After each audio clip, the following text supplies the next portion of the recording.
Welcome to the Rock Oath. This is episode 7.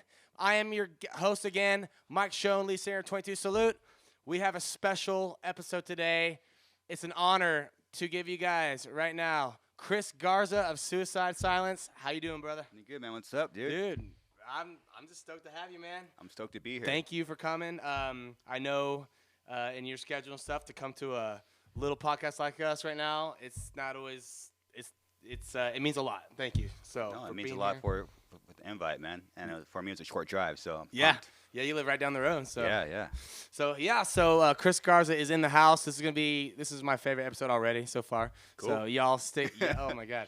So here we go. So also, we have Chris Garza, headliner today, and then at couch contributor for the third time, we have Mr. Brent Anton. Welcome back, brother.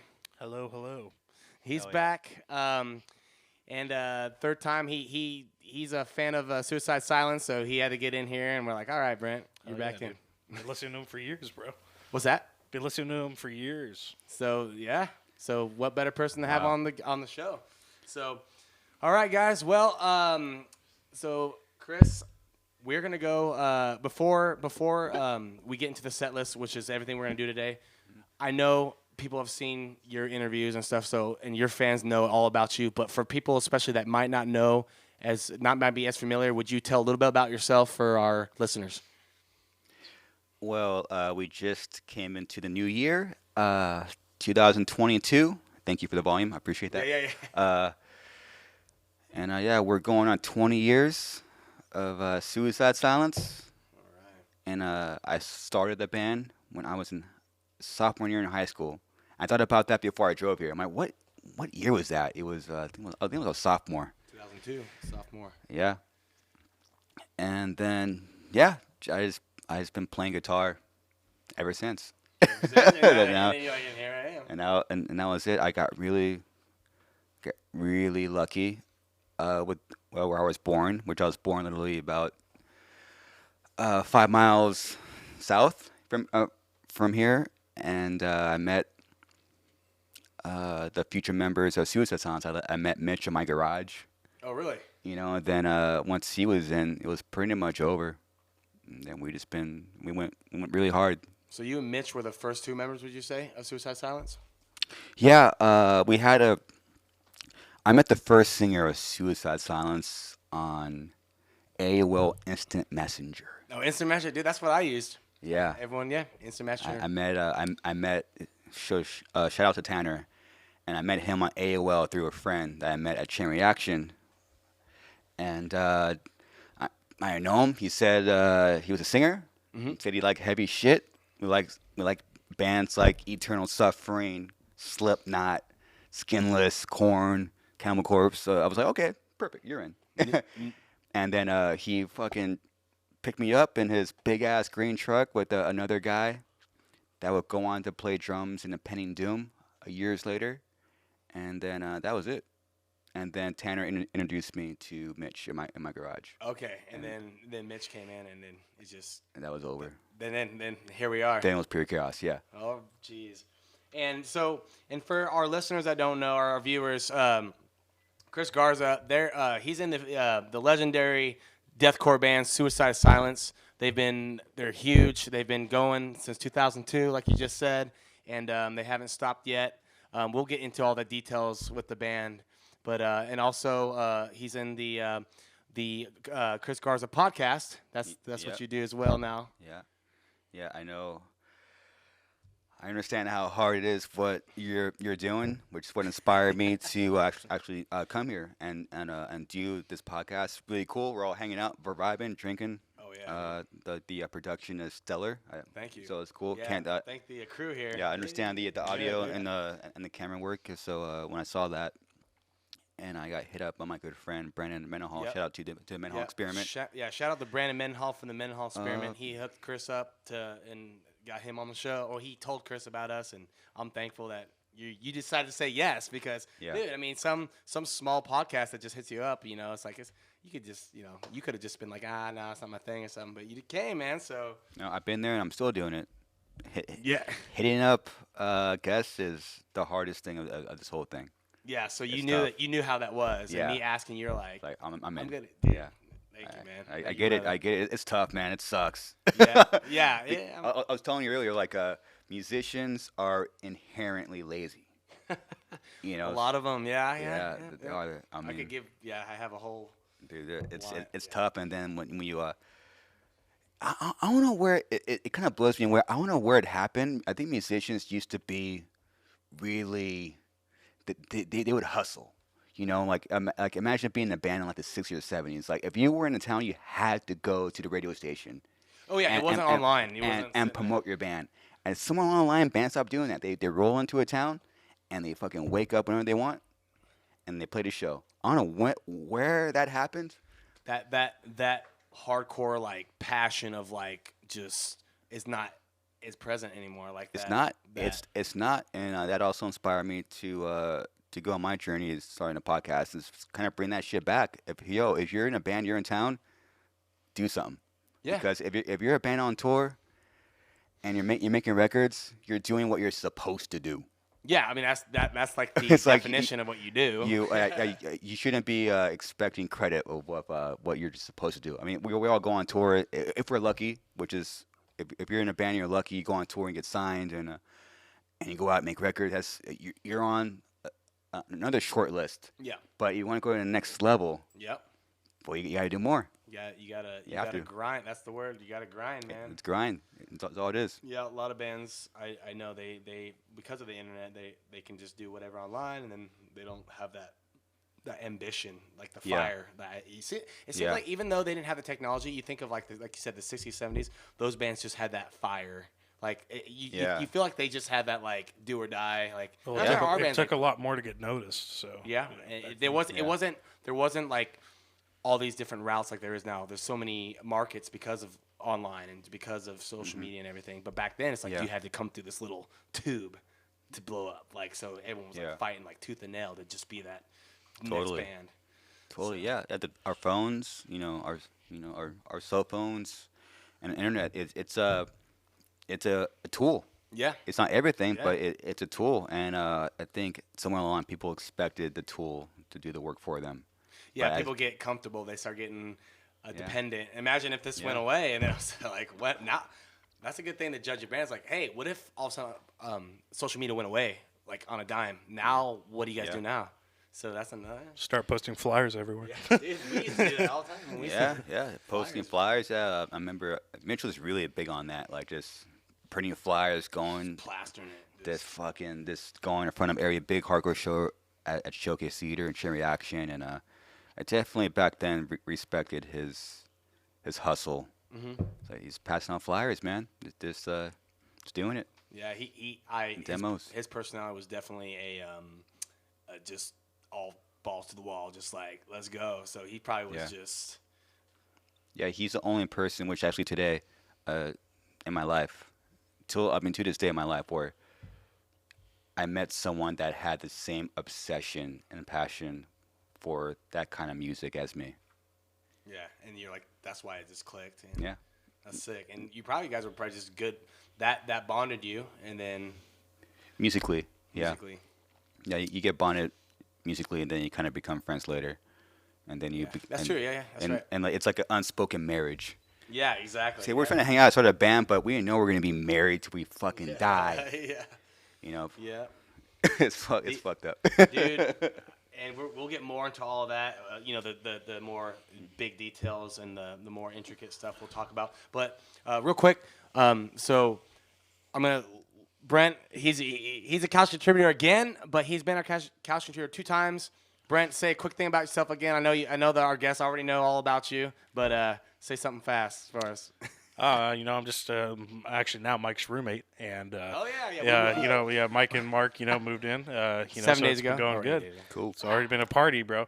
But no, I'm just a metalhead, bro. Just live my life and listen to metal. So this is Cool. his dream podcast to be on. So Chris, you made this guy super happy too. You know what, dude? This is my dream podcast to be on. For Oh, real. yeah. Hell yeah.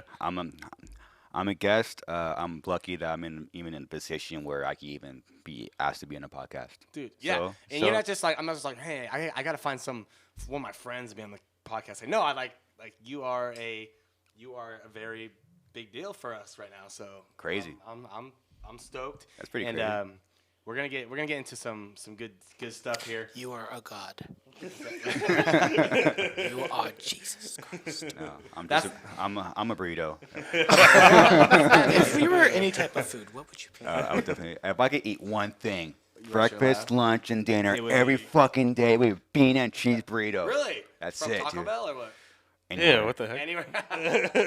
I mean, we live here, so I mean, we're pretty spoiled with our option. We have fucking top tier Mexican food. Over here we have Miguel's Jr., which that was right around the corner, right here. yeah, that started in Corona actually. McGill's is so good. Yeah, that started. I want to say it's the '70s, and yeah, they're obviously still a staple now. To see them expand into, I see them in Costa Chain. Mesa, Yeah. Like a chain in Orange restaurant. County here and there. I'm like, damn, like, that was a Corona chain, and I still go there. If I want a bean cheese burrito from here, I always go there. Really, it's Yeah. just it's the most authentic, the best. Yeah, a personal preference. It might be also what someone, my good friend David Ingram expressed to me. When you're a kid in high school, like you kind of go to what you know, and I had Miguel's when I was in high school, as far as like your food options. Yeah. Which is another spoiled thing I had. Like I had Miguel's Jr. at my high school. It's just, At the high school? yeah. Dude, Well, see, that blows me away that you guys in high school in California have like fast food restaurants in your high school. Is that what you're saying? yeah. Like I graduated in Iowa. Me and Mark came from Iowa. We moved Oh, out, wow. yeah. I didn't know that. Yeah. We moved Sick. out here. We're in the band 22 Salute. And we moved Cool. out here for the band. And oh, by the way, Mark. Speaking of Mark, he's in the band. Cool. Little Caesars.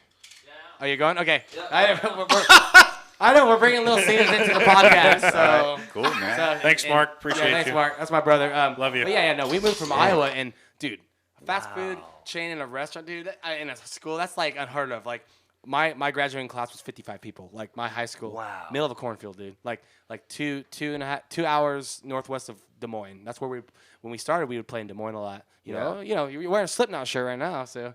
That's Incredible, That's man. like our that's like the band hero of every band in Iowa. They're like Slipknot because we're in Iowa. So Yeah. we moved out in 2014. We've been here a little while, but we moved out here with the dream to do the band. And 8 years, right? yeah, 8 years. Almost 8 years in May. It'll be 8 years. Wow. And but our high school was so small. We didn't have fast food restaurants. That's so crazy to think about that. See, I'm talking about. I understand. Like what I'm saying is like, you have fucking like. I also have Pizza Hut. Oh, you I'm guys sorry. are super What the spoiled. heck? Yeah, you guys I know. are spoiled. I know. Like I- Well, okay, Pizza Hut wait, lunch. hey, no, my high school did not have that though. But no, hey, just to have any college had Chick-fil-A. Does that work? just to have any restaurant in your high school is to me mind blowing because like we'd be like, what's on the lunch menu today? Mashed potatoes and a ham slice. Like it's Wow. just like Did you have the typical lunch lady or what? yes, we did, and she was great. I love her. Her name's Deanne. But anyways, she, Her name still. That's I know her name. So anyways, That's sick as fuck. but like, dude, okay, have you ever seen Napoleon Dynamite? Yes. Okay, you know that vibe of the town where it's just like everything's dead and old feeling, and just Yep. like Yeah. that's where I'm from. So like, Wow, that's cool. it's cool. It's How old are something. you? How old are you? I just turned 33. 33. Yeah. Wow. So you moved here when you were 26? 25. 25. Yeah. Okay. So yeah, we're in the band 22 Salute, and we've been getting good fan base. We got music Damn. videos. Like we're still going. We're like Sick. hard rock metal, little pop, but that's why we came out here from Iowa. Yeah. So I saw your shirt, and I was Wow. gonna say something right off the bat, but I was like, I'll wait till the podcast to say that. I was like, Dude, that's it's my like thing. it's like the T-shirt shows itself. Yeah. You know? Oh. crazy. Absolutely. Sorry, I do get loud sometimes. You're right. It like It does sometimes. I get excited and I just like blow up, guys. I think I have ADD or ADHD. I'm pretty sure. I did the same thing, man. It's all right. But anyways, we're gonna get to it. I'm gonna just name off the set list right now. The set list basically is just a little thing I would love to get to, and if we don't, it doesn't matter. So on the set list today, the first thing I would like to get into, which we've already talked a little about, is suicide silence. That's the first subject I wanted to talk about. We've already got into a little bit, but maybe get into a little more, Chris. Cool. That'd be sick. You've heard of them, right? I think so. Yeah, they're pretty. Yeah. No one's listened to Suicide Silence more than me. Yeah. You're like, God. I hear them every practice. I love it that much. I love the style of music that much where I had to play it. Dude, you have to tell us about this band, Suicide Silence. I mean, apparently you've heard of them, so. Yeah, yeah. Then, second on the podcast, we're going to talk about the Garza Podcast, which is Garza. Chris's. Garza. Sorry. I'm sorry. I messed that up. That was a typo. Garza Podcast. I'm so sorry, dude. No, make that a clip. What's that? Clip that. Clip it. Post it. Yeah, clip it. Garza. Sorry, Yeah. it was a typo. Clip it. Post it. The Garza Podcast, that's second on the set list. Third on the set list, we're going to do a gear talk. We'd like to hear about some of your gear Okay. that you play. You know, just fill us in on what you like. I'm a guitarist. And Cool. We'll talk a little gear talk. Cool. Fourth on the set list, we're going to talk about show horror stories. Something, if you have a story of a show that just went Yeah. south. Sick. Give me a good one. I want to hear a good one on that Cool. one. Fifth, and then we're gonna take a piss break. We're gonna have halfway through the show. Fifth segment, we're gonna have a nerd out segment. Basically, we're just gonna talk about anything you like to nerd out on: video games, Cool. shows, tech, movies, anything. Mm-hmm. Sixth, we're gonna have an. This is just what I would think we would go for. Extra Q&A, meaning anyone in the room that might have a question for you. If you're cool, we'll answer it right on here. Of course. And then we usually do a beer rate for the show. We usually do a local brewery. That's what we've been doing on every episode. Oh wow. But today I did not get to a brewery. Mm-hmm. So there will be no beer rate today. Boo! Hey! You could rate Voodoo, you know, like you We never could. know. Yeah. We'll have we'll down a voodoo at some point. I'm on my second, and these things are really. I told you don't do a second kicking one, my man. ass, All dude. right, all right. I didn't expect it. They're really. It's 9% or. You already called me a Larza. That's all right, man. No. It was a typo on here. I was reading my thing. I know. That's what I would say. Oh, this is a typo, dude. Okay, It's okay. It's just a typo. it's not an excuse. I swear to God, I have Garza the whole way down. For some reason, there's an L in there. I would double down. When I said that, everybody was like, You got to double down, "What are dude. y'all looking at me?" You know, like that?" should I feel bad? Because I remember when we were talking about it earlier and Mike was going through it, he did say Larza, and I didn't know if that was a typo or if that was a... So maybe I should have said something. My bad. Sorry, dude. I have a friend named Larza, and then by the way, I put the L in there, and I'm reading it as I go. I'm sorry. I know it's not Larza. I've been No, watching your podcast. I've been there, dude. Trust me. I could barely speak English. It's the whole being the host of a podcast. No, I know it sucks. Yeah. I know. You man. would know. It's tough, man. So, and then last on the set list, closures and plugins, just the last sign off. So, Sick. All right. Great. You guys ready, everyone? Ready to get in the set list? I hope so. Let's go. Let's go. Yay. All right. First on the set list, Suicide Silence. Let's just, you already talked kind of about the beginnings. Let's just kind of fast forward. What about what you're doing right now? What's going on right now? I don't know if you want to fill us in on, you could tell us any secrets or anything that, like, what's the plans right now? Like, yeah. Sure. We did a tour with Ginger. They were a sick fucking band. If you even heard Ginger, check out that band. Was that a European tour? Or? No, it was here Okay. for 2 months. It was December. Wow, October through December, that was the longest tour we've done since Whoa. we first started touring as a band. So you're basically all the bands made up for COVID time, and a lot of bands are doing very long tours. Catch up. Yeah, Catch basically up. catch And up. it was. You guys had a few shows where it was just like 3 of you, didn't you? Yeah. Oh yeah. Halfway, we all got COVID. Oh, what? And then we missed 2.5 shows. The other show we're talking about, the half show is they allow us to show. We were able to sell merch at the show. They're like, "Hey, to sell your merch at least." We're like, "Oh, damn, thank you." So we missed a half a show, I guess. Oh, so you didn't play? You just sold merch? Yeah. Hey, And a lot of people bought merch, and that's a good night. I haven't been that that was a very I don't know, I don't even know the word, but once I saw that number of how much we sold when we weren't even there, I was truly just What? I was just the support at such a low time. Yeah. Damn, people came out and supported us, and we were truly lucky. And then the next day, me, Alex, Dan King test negative, so we started driving to Baltimore, and we played as a 3-piece. And Alex, our drummer, he still had the vocals for Mitch and Eddie for basically every record. So we played to vocal backing tracks. Whoa. Okay. So when you say you did a 3-person show, who was all playing? It was me, Dan, and Alex. So it was bass, drums. And guitar. Yeah. And I'm sure Fuck. people were supporting it though, right? Were they Yeah, I mean, people. It's still kind of a weird time, so people like were understanding. Yeah. And we had some shows.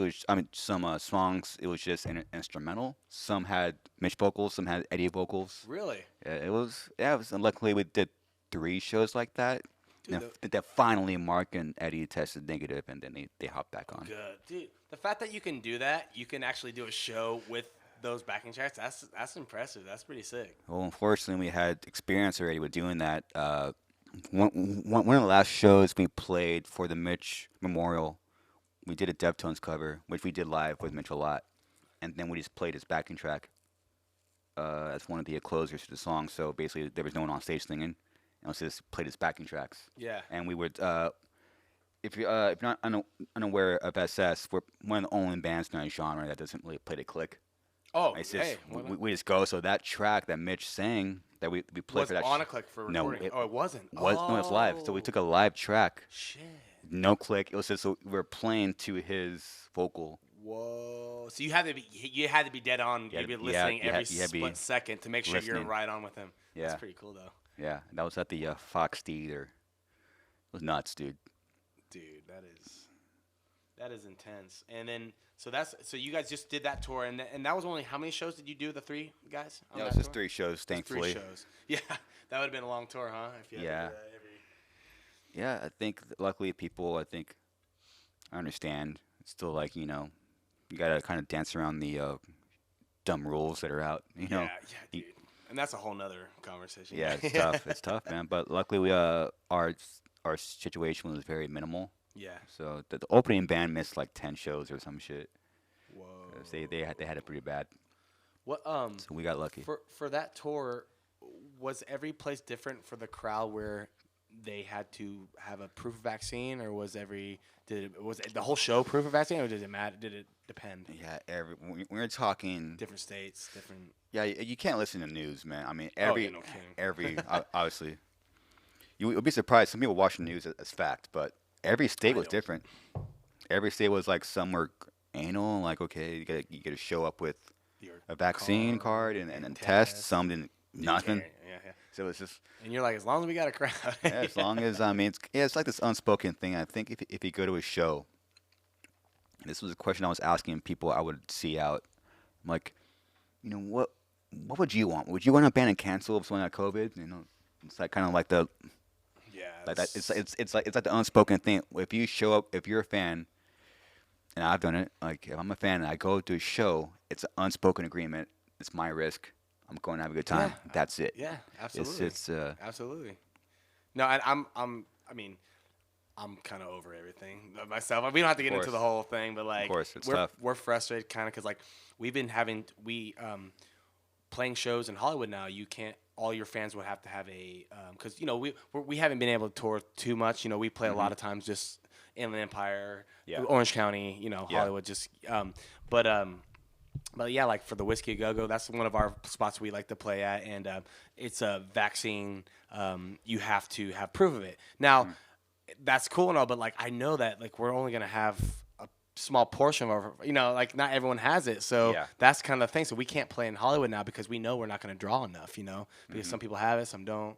And I don't want to get too much. tough. We don't have to get too much into it, but like, yeah, it's just been difficult, like you said, and just for your show, just with COVID and everything, it's been a wrench in the gears for bands have really taken a hit, like yeah. from this. So I noticed sometimes too it wasn't Yeah. even the bands too or the places, but sometimes the management that was running the tours, even like we're having some requirements sometimes for certain tours. I was noticing, I found that pretty interesting too. Like they would kick a band off the tour because they're like, you're not meeting the requirements. Yeah, I've seen that too.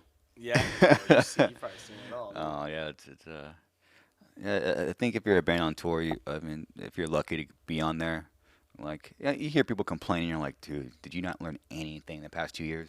Yeah. Like this shit can go away. I think we're lucky. We're lucky that we could kind of sit back and see how things play out because we have an established aim already.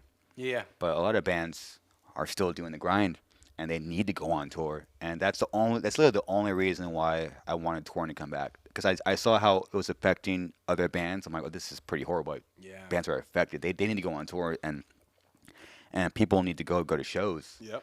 So that changed my view on it, because I was like, oh, cool, I'm on a long break, great. Yeah, I'm 36, I'm playing metal, my neck's fucked up, my back is destroyed. I'm like, a year or two break, please.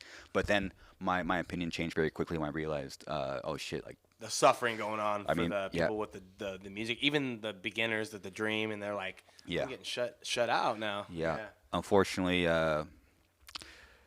for all bands, it was their first time losing the band. For us, I mean, we lost the band on a number of occasions, so we kind of had experience with, like, this could go away very quickly. Yeah. But I think for most bands, it was their first time, like, oh shit, like, we can't go on tour. It throws you off. Yeah, it's like a wrench in the gears. For us, it was like COVID was like easy. Yeah. Oh Easy, yeah, because you've gone through the ringer of The worst. of the worst things that could happen to a band.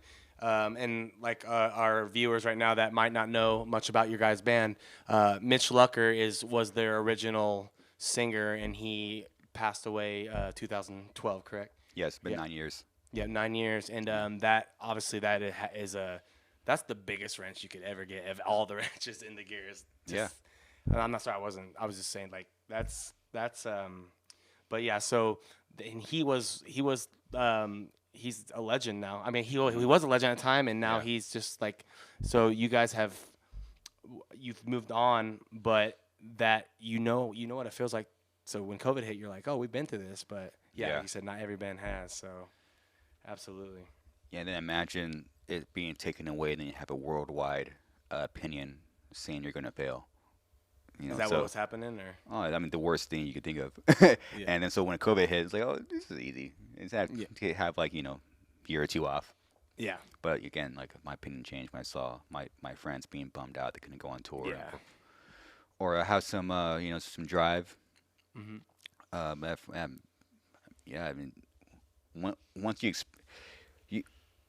we always go back, I think, as humans, to what our worst moment was. So you always go back to what you could compare it to.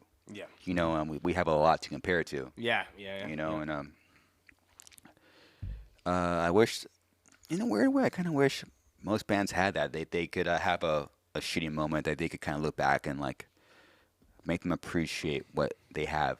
A lot of bands, I see it. I won't name names, but we'll go on tour and I see them, and they achieve so little and they act bigger than us. And that's the big that's the big thing I've been seeing lately. I'm like, the sense of entitlement. Yeah. Like, my man, when I was in your level, man, I was fucking stoked. Oh, stoked. Oh, I thought, well. Stoked. And like, I'm just like. Oh, yeah, you didn't take for granted. That's what you're saying. No, you're like, oh my God. Yeah. Or a band sells fucking 2 records and think they're like the shit. And like when we did that, it was just, let's grind more. Let's write better music. Yeah. Then there's a fan base coming in. It was really a confusing time, but we did not a good job, but a decent job as knowing who we are and where we are. Yeah. Who we are and where we are. And I think a lot of bands just don't know where they are. Like, yeah, it's so strange. It's like these bands, and especially like you said, with the acceleration of social media right now. When you guys started out, you didn't have.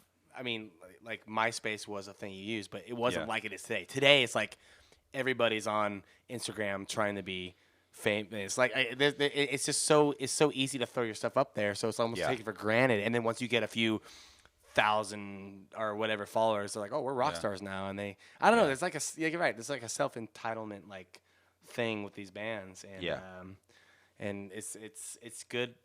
We were initially saying it would be good for them to have a moment of like humbled out. Was that what you were getting at? Yeah. And well, we'll see. We'll see what happens to him now with when it's like coming back from COVID. We'll see. Man, I tell you what though, it's done some damage to the live music scene, and it's actually took some bands out. I know bands that we've known that they're no longer a thing because COVID just was kind of like the last. What's the last? What's the analogy? Straw that broke the nail in the camel's back. coffin. Yeah, straw that broke the camel's back. Nail in the coffin. Like it was Yeah, it's been rough, man, for the music world, for bands, and It's tough. but man. dude, for you guys to overcome that on that last tour, that's pretty sick. So Yeah, I mean, we're lucky that we're still around. yeah, You know, yeah, It's no, crazy. absolutely, dude.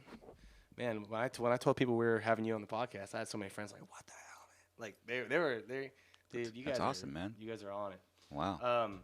And then so with Suicide Silence, would you be able to tell us about anything in the future, like other than you do have a tour coming up in May, right? Yeah, today which the announcement just came Yep. out with that Chaos and Carnage Yep. show, which will Chaos be Carnage. full US in May. Us, Carnifex, Lorna Shore, which Lorna Shore has been the band that's killing it lately. Yeah. Upon a Burning Body. Upon a Burning Body, yep. And Let's see, Angel Maker, Angel Maker. and then yeah. Distant. Yes. Right on. This is by far our I guess, most stacked lineup we ever done in our career. Really? It took us 20 years to get a decent tour. Man, dude. I mean, You'll be surprised how hard it is to book a fucking tour.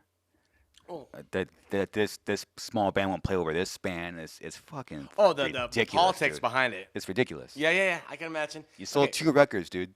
Yeah. Fucking play where you're supposed to play, just Yeah. like we did Yeah. years Yeah. and years and years and killed it You put harder than you.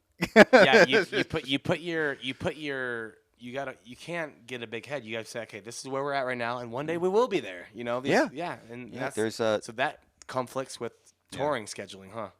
Or getting the band. Oh yeah, I mean this band is booked by this agent, and then it's tough, and I think the like the scene suffers from it. And one thing we got very lucky is that our manager today is our manager since like the day one days. Like we met him at Showcase, and then we had a day. We have a day one guy, so he's been managing us for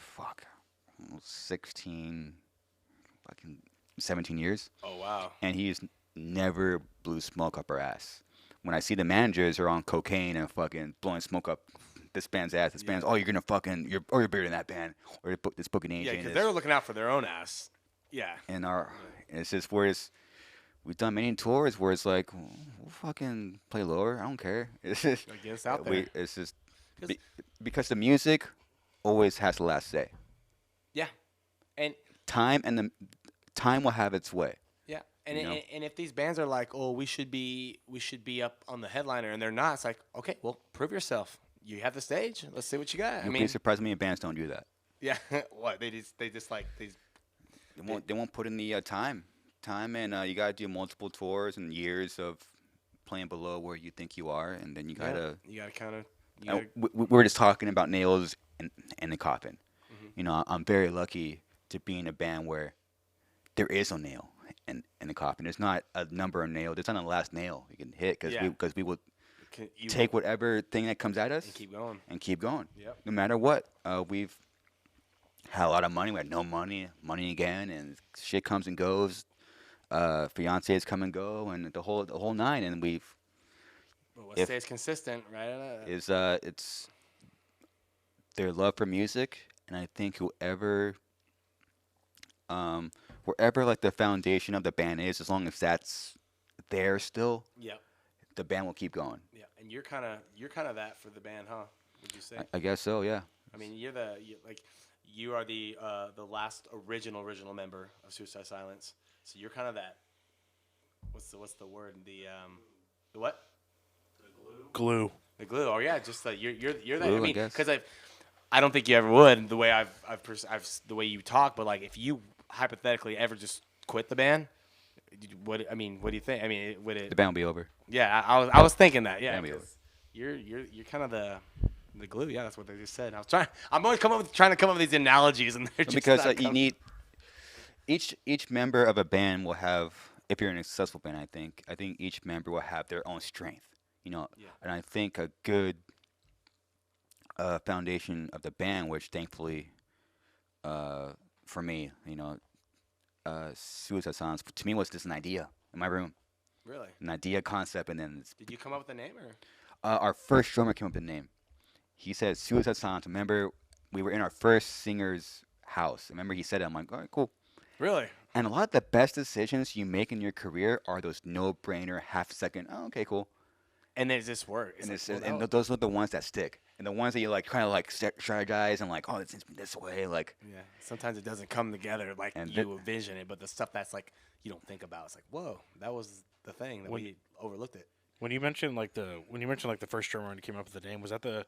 Forgive me that I don't know his name. Was that the guy who like wore the mask? There's a drummer before that played in our first demo. Okay. So there was a demo before Josh Goddard that had the mask, and Was it the Family Guy demo? even pre stuff. Oh, Even, okay. like I really got our like I guess you could say buzz Yeah. in the Inland Empire. Yeah, that drummer, he was so fucking good. Remember you said it? I was like, oh shit! And then like that week I went to school and fucking pre-algebra. I took pre-algebra for 4 years because I kept failing. And then I just I drew the logo. I showed him. He's like, that's it. And then we just Wait. The logo you used today, is that the same? No, there was like a really scratchy death metal logo I drew. Just like half-assed it, like On a pen or something? on a on pen, paper? and that's like the logo that we actually put on merch on this last tour, and it sold Really? a lot. It's fucking weird to see the logo come back, Oh, what? but it's just an idea as far as like, because back then there was no like deathcore genre, I guess you'd say, and my thing was like, let's just combine Korn and skinless slamming death metal with like Slipknot and like the groove and like Yeah. crazy, weird, long hair. Combine all the elements I loved. Back then, no one was doing it. Well, I mean, that's how you create something new. No one was doing it. Yeah. And then just an idea, and just, I don't want to sound cheesy, but just doing what like. That's what I think lasts forever. Is like when you play a sound that's truly in the core of your soul. That was in my body, literally, and it just You got to trust your gut of what you are, because Yeah, that's flew out. authenticity of what you are, it resonates more than just like, oh, trying to go by the book. Like, so and Yeah. I heard this. I heard you say this on a podcast. I forget which one it was, but you were on tour or something, and I forget it was anyways, and you said something. You said there's too many metal bands that are trying to go by like this book or blueprint or like this is what you got to do, and Yeah. that's what you don't want to do. Because that's basically gonna make you just either a watered down version or Yeah. just a cookie cutter band. But like you Yeah. guys, like you said, you took what you liked, made your own, you combined it, and then that was your sound. That was, I guess, our sound, and then I'm not gonna pretend like I know like what struck with SS as far as like we got out of our town and the country and worldwide band, but from my experience, it's like when Mitch came in the band, that was fucking it. Like, because he at that time he brought in what was not being brought in that style of music. But he brought real lyrics, like feelings, like not like because back then in death metal you talk about like surgery and blood and whatever, killing people, but he brought in like his childhood lyrics. Like stuff that was like in the dark parts of your mind, and He it came out. Brought in real feelings and lyrics and words into this style of music, and I was playing shit from the heart. I was just playing what I felt, and at the time, I'm an introvert. Now I'm talking more, but like back then, like I was fucking silent, and all that shit I held back my whole life just fucking flew out when I was playing. Yeah. And then when that shit combined, it was like I felt it like since he joined the band, it was like this is it. You knew it. There's nothing like this. No one could touch this. And sure enough, Well, still. And you knew it because, like, I always say this too about our band. Like, people always on the outside are like, well, you should be doing this, or you shouldn't do this, or whatever they say. It's like, but you don't know what I'm feeling inside. What I know was coming out of me. Yeah. So once you knew, you already knew what was coming out of you, and you knew when you met Mitch, you saw what was coming out of him. You're like, this is something, and you knew, like you said, it was done deal. You knew it, and sure enough. Sure enough, he was literally, and like he was in a band called Dying in Dreams here locally, and I remember being in high school, like that was like the band we were all talking about. Oh, that vocalist, he's like the best in the area. I'm like, who is this guy? I want to meet him. Was he at your high school? He went to the same school? No, he went to a school in Riverside, and I remember us being friends. Not me and Mitch, but like our friends talking about his band. Yeah. He was the best in the area, and he definitely brought out the best in me. And just because he was like a bigger than life guy. He was young and already had tattoos and shit. He was a pretty tall guy too, wasn't he? He was a pretty tall guy. He was a larger than life guy. He had he had what people call it. You know, he had it factor. His He had- stage presence was ridiculous, dude. It was like, Yep. just remember watching live videos from back in the day. And then he even has like his own even later he had like that stomp thing that he would always do. Yeah. It was just ridiculous. Yeah, we would have full-on concerts in my garage, like probably harder than our actual shows themselves. Like I remember, like because when he first joined, I'm like, you better rock out when we practice every time. And when he didn't, I was like, fucking move. Yeah. And we would rock out like it was a show in the garage. We had insane shows, way more harder in the garage Yeah. than like a showcase or even like a big festival we do now. We were out to kill. And stuff that was never documented, but you remember Yeah. it, and you're like, "This." This Too is bad it serious. wasn't. Like stuff This that is you're serious, like, dude. Man, Those are to this day, like those are my favorite like practices or jams. Like when we first started writing those songs for demos or EPs to put out, and then for people to first hear it, it was you remember it vivid. I'm sure you remember it vividly too. vividly. I would always I still do it every once in a while because we still write records in that same room too. Yeah. People don't know about that, but Really. we still write songs in that same room where the band started. Just kind of want to keep the core of it still. Yeah. 'Cause I'm the not- Energy's in there. Yeah, I'm not ready to move the band yet. So we still are in that same room, so I could like literally sit in that spot, look over, and I would imagine Mitch being there Yeah. when we're like writing songs, and Yeah. like I can't do that yet in the outside room. Things that people really don't know what we're doing, what I'm doing behind the scenes, but I always go back to like the first days of like It's that energy that is like the big bang right there. That's where Boom. you feed off that, and so Yeah. you want to keep that energy. Like this is where it happened. Yeah. Let's keep that energy and not let that go. So no, Yeah. I agree with that. I think that's awesome that you can do that. And it's very common, which I do it too. You know, when you're a fan of a band, it's like, yeah, I want them to sound like this record. I want them to sound like the first record. But like, Yeah. I do the same thing with Korn and stuff. I do the same thing. I get it as being a fan of a band. You're like, go back to you should sound like that record. You should sound like the first record. I get it, but fuck the first record. It's always about what's before that record. Whatever record you want, it's about before that. Mm-hmm. And I understand that. Okay, people want us to be like the first record. I get it. Me too. There's times I miss. So I go, to sound this way, you need to go before that, years before. Like, what really created that sound? Yeah. You can't go to the first record and stop. You got to go years before you even thought about that first record. What were the building blocks that made that? It wasn't just that record. Years in the 'Cause there making. was stuff before that came up. Oh, yeah. Yes, absolutely. Oh yeah, and you could take feelings that you still have, intentions you had back then, and apply it in a modern way. Yeah. And where you're at currently in your life, and that's what I'm fascinated with. That is cool. Yeah, I've had that thought too. It's like it's like how do I get back to the? It's almost like saying how do I get back to the old me, but not be the old me. Does that make sense? Like the old, Yeah. the embers that made it. Like Yeah. yeah, that's good. That's very very brilliant to keep that and not just be like oh that's just old. I mean just because whatever that fire, whatever that whatever ignited the. Before the first album, Yeah. that's what you want. The first album that came with that, but like you said before that's what you Years want. before, yeah. The fucking grind of that you did And before that record. so the cleansing was recorded live, wasn't it? Yes. Is that? Do you prefer that a little bit more, or do you like the way of layering? Starting with drum recording and then the. Yeah. Again, my favorite SS record is that record because of how it was recorded. Because you only do something once. Yeah. Like you have your first podcast done. You can never do that again. Yeah. Oh yeah. You know? yeah, Like yeah. that when you do something the first time, you can just like that's the best time. And it was an innocent time. And Good record. yeah, bands still don't.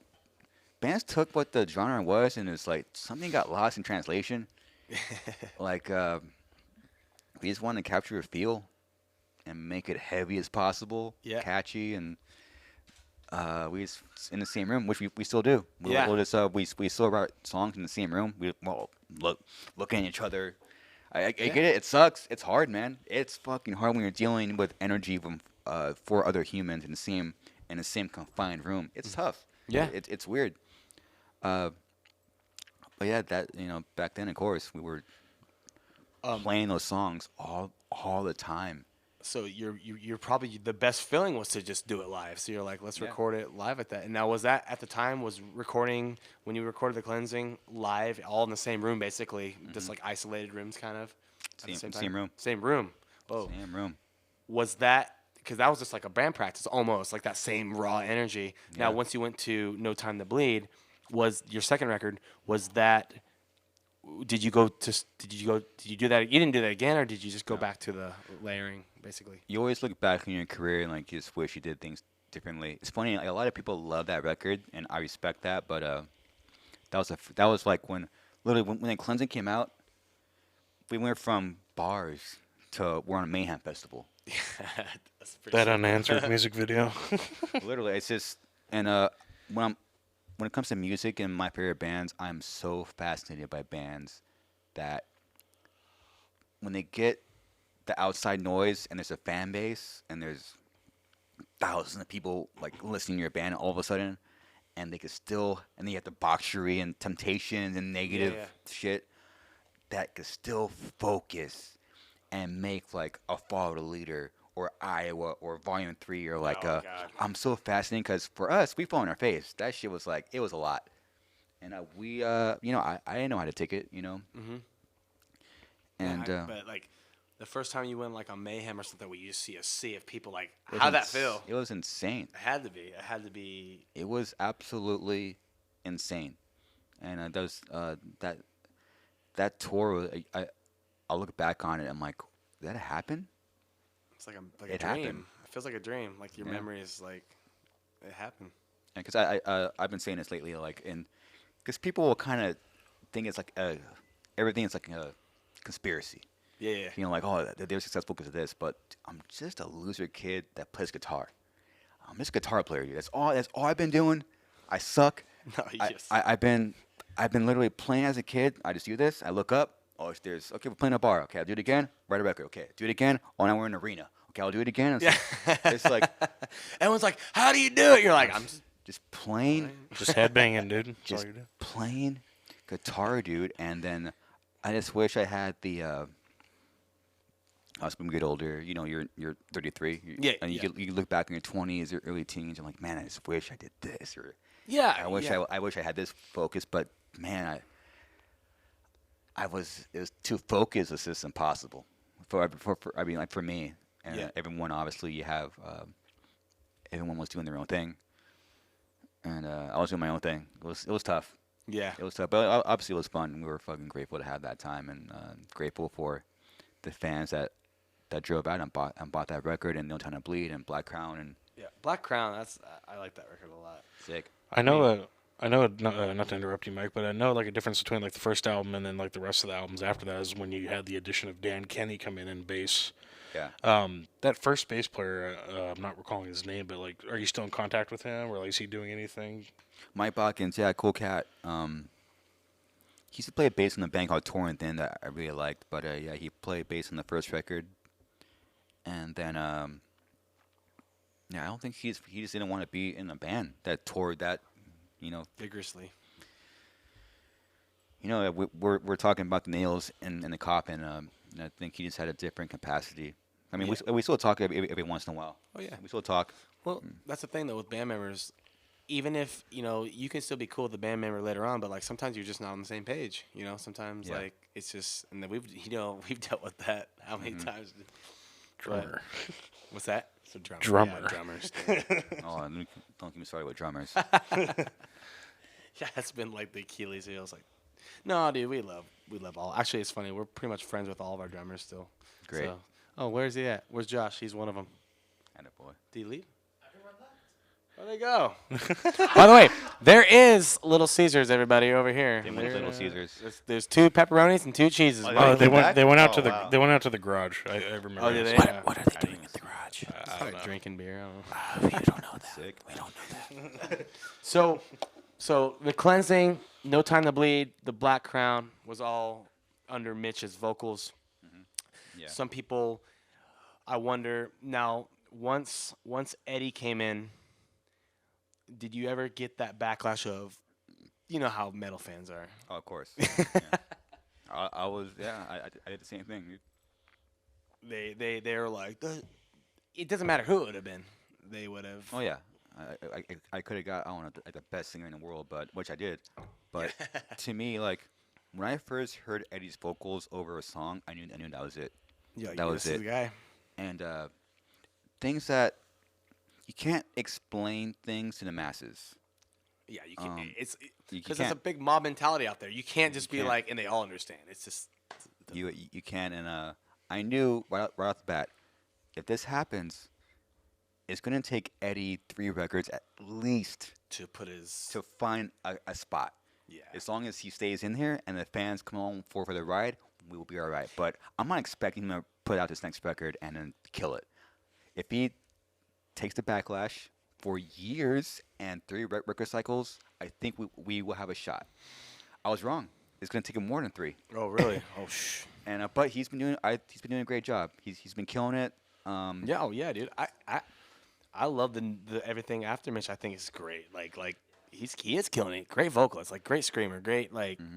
And, That first album with Eddie, that was a lot of that was Mitch's writing, wasn't it? it was only one song. Oh, one of them. Okay. Literally like a couple of days after Mitch passed away, me and our manager Jerry Club, our day one guy, we got a hold of his iPad, and we went on his iPad to look at his search history, and Mitch was very big on like conspiracies and shit. So so it's like 2012 earthquakes, Orange County, and where I was like, the movie 2000. I was just laughing, but then I went to his notepad, and the first words I read was "You can't stop me," Oh, that's pretty. Heck yeah, dude. and I was like, "Wow, the dude is dead, and he still fucking is." That's that's eerie. I mean, it's cool. It's like whoa. Oh yeah, I mean, imagine again. You can't tell the masses, but imagine Mitch died in front of me. I was there. Oh, at the hospital. Yes. Oh wow. I was the only band member that I was didn't there. know that. Whoa. A lot of people don't know that. So when I experienced that, a few days later, I see that. It's just like I'm just gonna be a vehicle and just make sure I'm gonna do everything in my fucking soul and power to make sure his legacy is alive and the band is alive. It's like prophecy, man. That it said that right when you read it. Like whoa. That's Like it. So he had lyrics for that song. So we took lyrics and tried to put them in a song that we already had. Yep. And you was. took that. Yeah, That that was. you put that into that song, and it's Yeah. all in there. But I Yeah. mean, obviously, it was a song you guys wrote, but you were able to incorporate that first line, and that was part of a Yeah. song you said in this journal. Yeah. And yeah, so and that was the first line. Yeah, the first thing I pull up his notepad. We all know the notes in our phones and iPads. The fucking yellow app, boom, and that's the first thing that fucking pops up. And you're like, that's it. It's There's like it was meant to be. there's nothing any human on this planet could say to me that would deter me from doing suicides. When you see that, it's over. Yeah. That's it. Oh yeah, dude. There's no nails in the coffin for me. There's no nothing. I will literally die for this band. So that's good. Hey, and for the fans, that's good because that means you heard it here. It's gonna keep going. Yeah, Good, all right. hopefully. I mean, also Mitch also said that what the fans, we ain't shit. And that's true. Yeah. And the fact that a lot of fans stuck around for Eddie and supported him through all the crazy backlash and to do tours and see people come out, it's like I can't control that. So the fact that it's things are aligning slowly. I mean, it's I think it's a combination of luck, with just fucking persistent, brute hard work. Yeah, dude. I mean, I don't know. I don't know. I'm not gonna pretend like I know like what's going on, but like just behind the scenes, it's very very extreme. Yeah. I mean, look, I'm day and night. I'm SS. Yeah. Day Oh, and night. dude, absolutely. And that's kind of like that's who you are. You're like, this is what I do. And like I said, in any great story, from time someone starts something and then the time they die, there are periods of ups and downs, but you still have, it doesn't matter, no matter how low the low is or how high the up is. Yeah. That's what you are, and you're going to keep pushing it. Yeah. I mean, bands are afraid of failure. Bands are afraid to experience life. Bands are afraid to have a valley. We're not. We have life. It's a peaks and valleys. You go up and down, and we experience it. And we're still, going through a crazy journey. Yeah, You know, dude. as long as we don't break up. Don't If, break up. if we break up or something happened, then the story would be a very sad ending. But Yeah, no, but we don't but, want that. but we're still here, so shit's cool. Right on. Dude.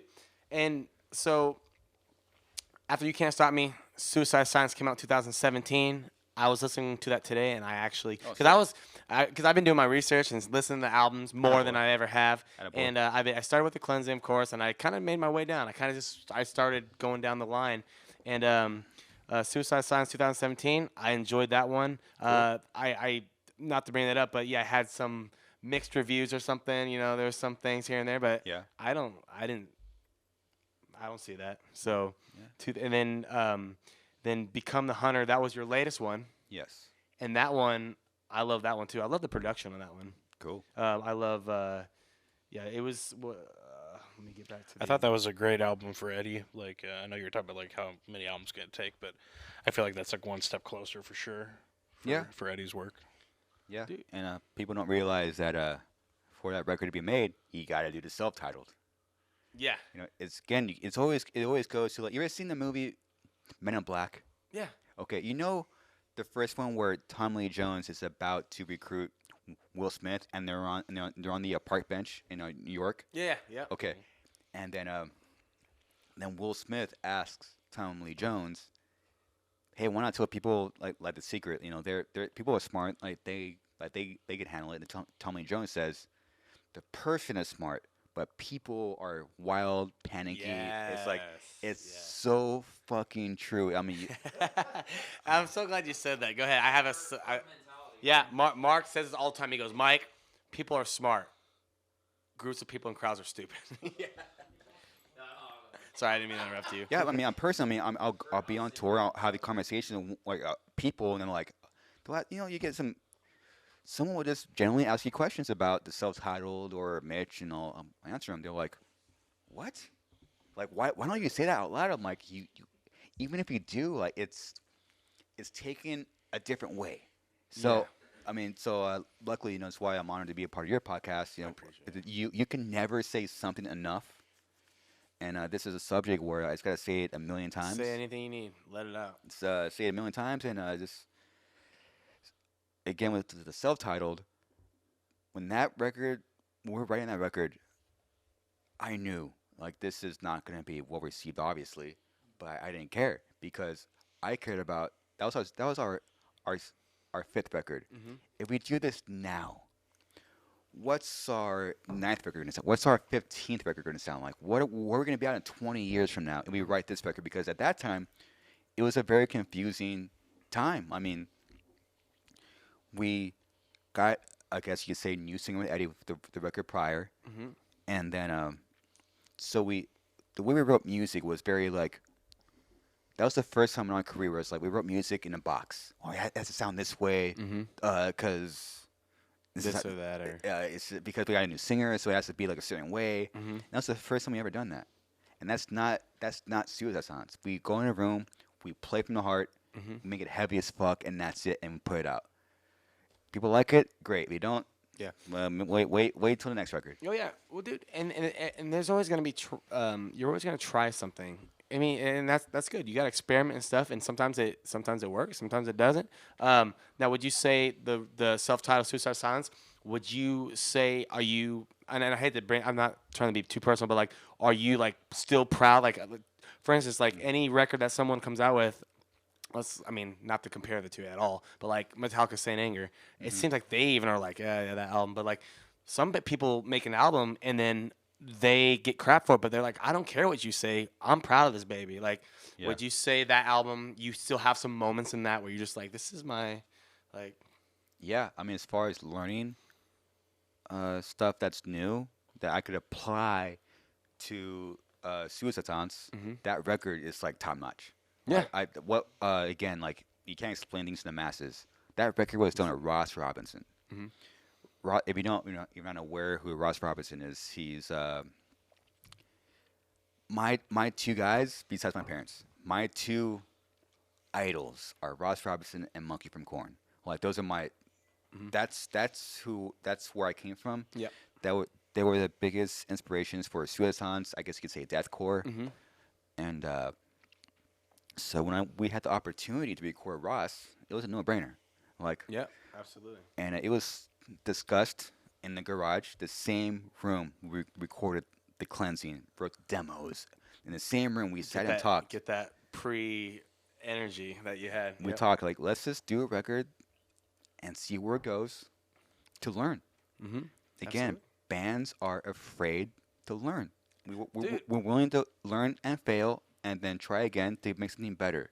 Dude, and you know what? That's the thing though. You guys are creating this book, this story, and that's just one chapter. But it's super important. Any album that you put out that you're experimenting on, maybe your diehard fans are like, oh, I want this to sound like the first record. I mean, like I said, I going back to Metallica, but like that's what happened to them too, man. You know, they put out all that stuff, and everyone's like, oh, kill them all, ride the lightning. It's like, yeah, dude, but like. Yeah, but what happens is if we keep doing that record, then you're gonna be like, oh, you're just trying to recreate like your old records. Like you gotta tough. try different stuff. Yeah. And I like the record though. I listened to that one, and then Become the Hunter. That was 2020. Now, are you allowed to, or is there any idea on the next record?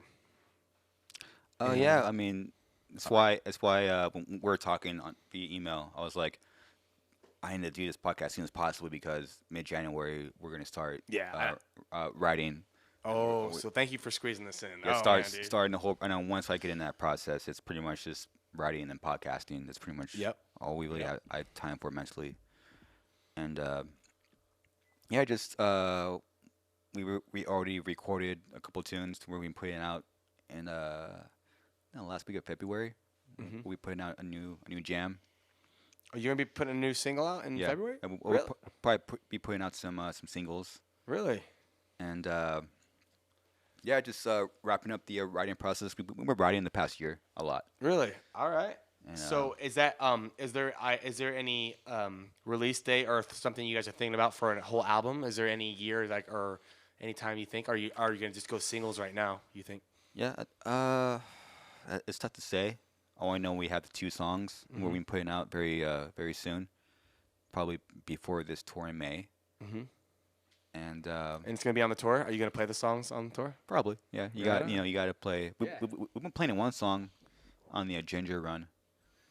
It's been fun. What's that called? Can I ask? Was it Dying Life? Dying Life. Yeah.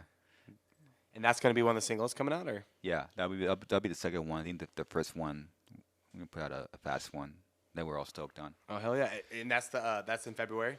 That should be last week of February. And are they finished? Is it just recorded? Are you still mixing? Or Oh, they're done. Ready to go? We recorded them before we left on this tour. Really, dude, I'm stoked. All right, I'm stoked. We're all took sometimes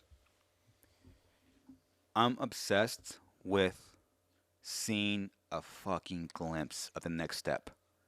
Just see what's And giving what- a peek of giving something. If I see it, I'll fucking leap for it. Yeah. And that's what SS has been for many years. So it's like I see the light, as they say, you see the light ahead of the tunnel. Yep. And we're finally in a fucking room together writing songs like we were pre-cleansing, having a great time. Do you feel like it's coming? Once Mitch passed away, the whole trials and tribulations of getting a new member and fighting the fans and all that stuff, you feel that like the light Anton, you feel like this is finally like now let's roll. Finally, Good. we're accomplishing what I've been seeing and thinking about for many years. For it's having fun, writing heavy shit. Let's go. in the same room. Where I think we're the only band in our genre that writes in a room. I think it's great. I think. Most what? You think most right in the studio? Is that what you're? No, I mean like laptops. Oh. Separate states. Bounce press back and forth via fucking text messages now. You're going back to high school days of just being like, boys, let's get in. We're still in the room. Again, to me, the phone technology is great, but it's a tool. It's not everything. Yeah, it's not the heart and passion. It's like I'm obsessed with like what's gonna keep a listener coming back decades from now. Mm-hmm. What is that special? Because I don't know what it is, but what is that special sauce that brings people back? I mean, think about it. I mean, after Mitch passed away, we should have been done. But people still come to shows. Yeah, what is that special thing? He was such a big part of the soul of the band. So, yeah, it's hard. Dude, that's hard to overcome. I mean, it's soul. You're right. You said it. It's soul. Not just to get – I mean, you could hire any band can hire any singer and just go back and play again. But, like, to get that back, it's not like, oh, you just replay – I mean, no, Eddie's getting into his own now, and it's going to happen. But, like – that's a blow, dude. It's not like, oh, you just I can't imagine. But you guys have continued on and pressed on, and I love, and something I didn't know. I mean, I knew from the interviews and everything I've been studying on you, but especially today, I realized that you have a very authentic approach, and that is everything. I think that separates the bands from that are. They blow up, and then something happens where they don't keep going. And the bands that have that heart and soul and that passion and that authenticity, that's what resonates in the long term. So that's the idea. Yeah. Yes. No. So yeah. Yes. Chris, keep doing what you're doing. What people don't realize with the whole deathcore scene is literally like, at least for me, and we're lucky that because I was having a conversation on this last tour. We can't do it alone. If it was just SS out there doing it, we will fail. But the fact that all these bands came out with a similar sound is fucking incredible. It's crazy, and it made this fucking worldwide scene. Where a sound that started in our garage is now like a worldwide thing where bands are coming up and like doing their own thing. But for us, I mean, for me,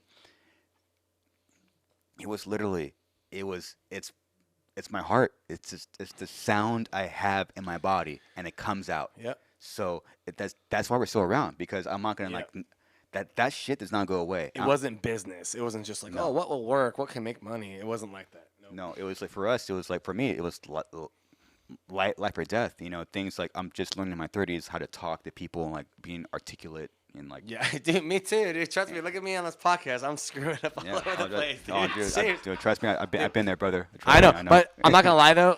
I do gotta make a mention to everybody here and the viewers. I am not an IPA drinker. I drink Coors Light, so I'm used to drinking 4 beers and being okay. Yeah. At the beginning of this podcast, I had 1 full beer, and I started a second one, and he warned me. He goes, "You probably, I don't think you want." I'm like, "It's just a second beer." I'm like, "Dude, that hit me." So forgive me at the beginning of this podcast. I'm starting to mellow out now. I'm messing up your name and stuff, and I feel horrible, but like, that's the whole. It's all good, man. Like you said, like I'm a mess too. I'm still learning, dude. At my age, how to even just be social. Like I'm just. Yeah, it took a long time, man. I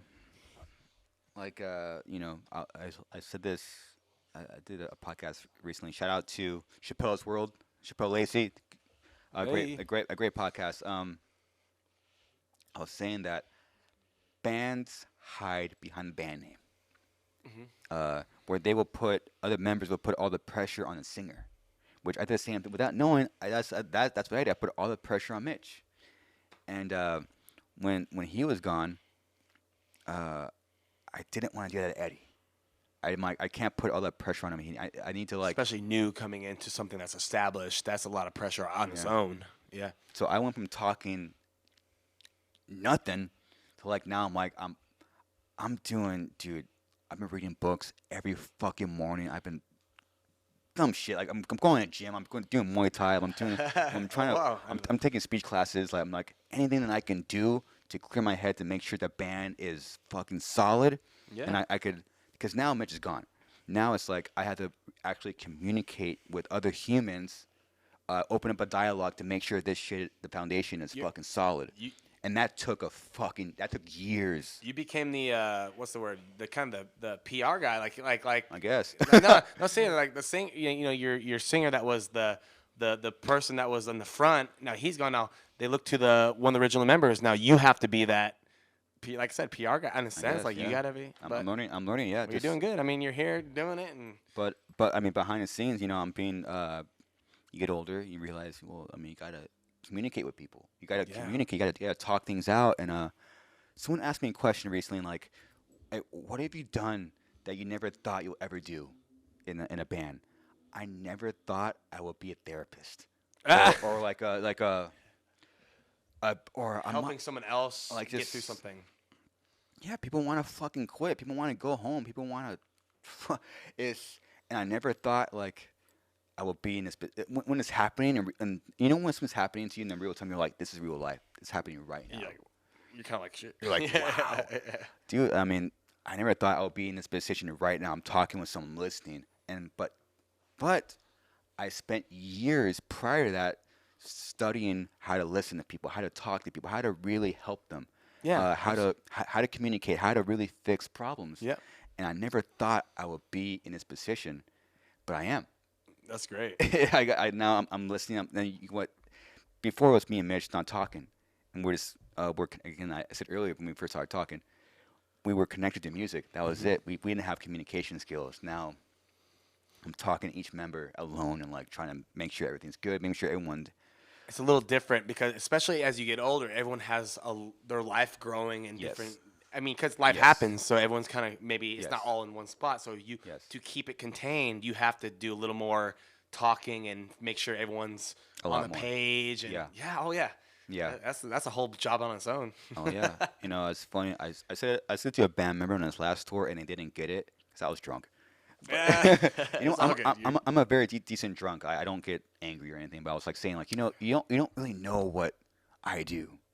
But I was drunk. But I don't really mean that. But You're getting it out. What you're telling them what you do. yes, I mean, but to be real, I do whatever I can to make sure the band works. Which means each band's different, but most bands have the one person. Mm-hmm. It could be a female, it could be a guy, but they have a one person in the band that is kind of like, I guess you'd say, leader. Yeah. It could be the singer, it could be like the drummer, but someone's like usually the founder, and then It's the guy people email or the guy that people is the first one to know they need to contact Yes. to get stuff. Yes. Yeah, Yes. I know exactly what you mean. yeah, and I took on that role, and there's things you have to do that you may not like. I always say this to my girlfriend. I'm like, I can't wake up have a bad day. To me, a bad day is like I'm kind of jealous because if I wake up, I feel like shit, which I'm human, Yeah, but I just don't have the option because I think of Mitch. Like, the dude's fucking dead. I have the option of waking up and feeling like shit. And then I think about the other band members. Mm-hmm. If I kind of sit in this, their lives are affected. If I sit in this, then the fans that hear the music are affected. Yep.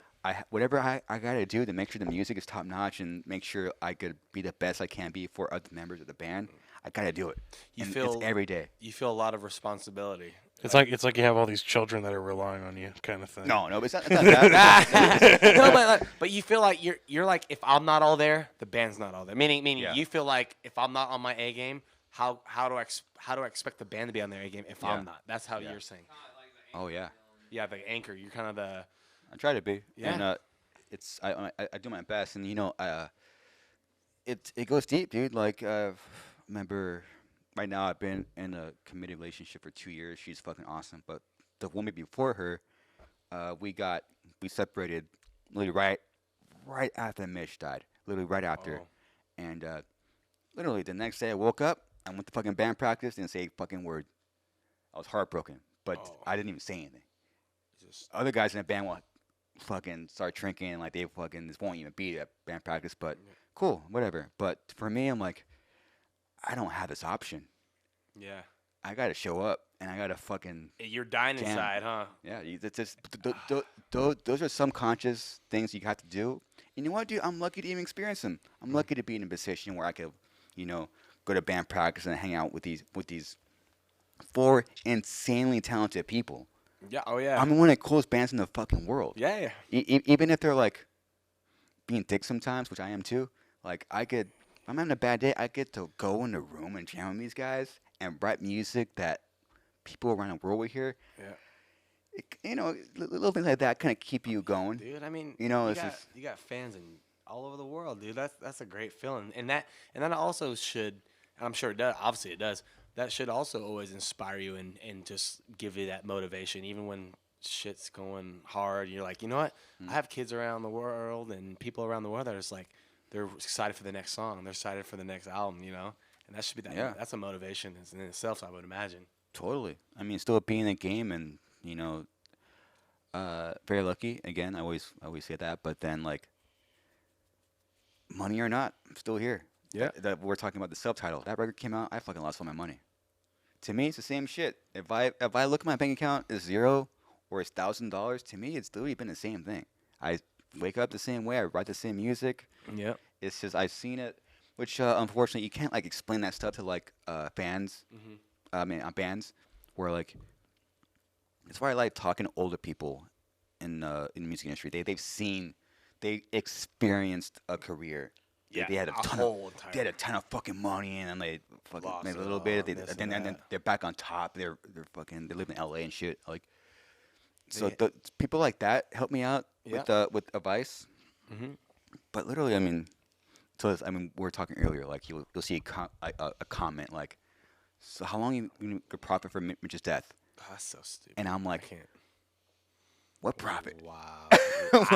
I think that, dude, there's trolls online, though. Give me my money, because you have it? Yeah. Because I don't got it. Dude, no, dude. Mitch was a big part of the band, and you guys you're keeping his legacy alive. That's all it is. And doing our best, and my God, dude, it's been a wild ride. And what's crazy, the craziest part of all that, just to start. Oh, absolutely, dude. Just to get to the beginner line, just to start a career, all that just to start. And it's just like a whole entire saga. we haven't even had a career yet. 20 years. Again, like we were talking about entitlement earlier. I don't feel entitled for 20 years. That's good. You're humble. You're super humble. 20 years, who gives a fuck? I mean, we're just starting. And that's great. And all that, the fact that we even get to begin a career is pretty fucking cool. It's and regardless of anything on the outside, you still are living the dream. Like a lot of musicians out there are like, damn, like I want to be like Suicide Silence. I want to be that big, Like so, you're living the dream. So yeah, we're lucky. We definitely talk about that. If someone has like a kind of a bad mood or something, we're like, dude, how many bands are out there? You're like, I wish I could do what they're doing. Yeah, like, dude, we're just doing it. Yeah. We're on tour right now, dude. Jeez, Moise, dude. Dude, my goodness. Dude, you guys are killing it, and you go on these festivals, you're playing with all these bands and stuff. Like guys like us, we look up to bands like you guys, and we're like, man, like that's where we want to be. So like, crazy. Cool. And by the way, I'm sure you can get jaded to a point. You do. Oh, you do. Because like, I mean, you're in it so long, you're like, yeah, this is what we do. But then if you could put yourself back in that mindset of the bands that aren't there, you're like, yeah, we do have something pretty sick. Oh yeah. One of my biggest mistakes in my early career was being jaded, and I always look back to those moments. I'm like, don't ever go back there. Yeah. In the early, appreciate the small things and realize like this is actually, this is the dream to some people. Like I was told, like your life, that people like my life even now, like there are people in third world countries that are like this is their life dream, like just to be in a house with lights and heating. I mean, it's crazy. So it's all perspective and stuff. But it is. Yeah. But, you guys are living the dream and killing it, and I'm excited to see what happens. So Become the Hunter was 20. Yeah. And hey, what the fuck's gonna happen? I don't know. No, it's gonna be good. It's gonna be good. Do you think though, like now, like after, like, because I didn't want to like interrupt, so that's why I was, but I. Like going kind of back what you were saying originally too, like saying that like, with all the bands that came out with you, you're like, if that sound was going to last, if you were the only ones doing it, like, and I know I was watching your podcast with Scott Lewis from Carnifex. Oh yeah. Like you guys were big discussion going into like regarding the recognition of deathcore and what's done for the music industry. Do you personally think that deathcore is starting to receive the recognition that, like, like, it's been around now for a couple decades, and Yeah. I feel like it's, at least in the scene, it's getting a lot more popular. But that's just it's crazy. But like, I just wanted your thoughts on that, Yeah, it's crazy how far the genre has come.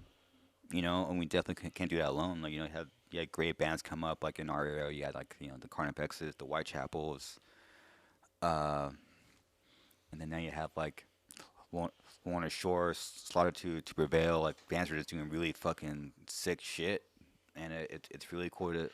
I mean, things that you subconsciously do. I mean, I guess in deep down, I always wanted this genre of music to be accepted because I want to be accepted. I'm just a fucking loser kid that wants to have friends.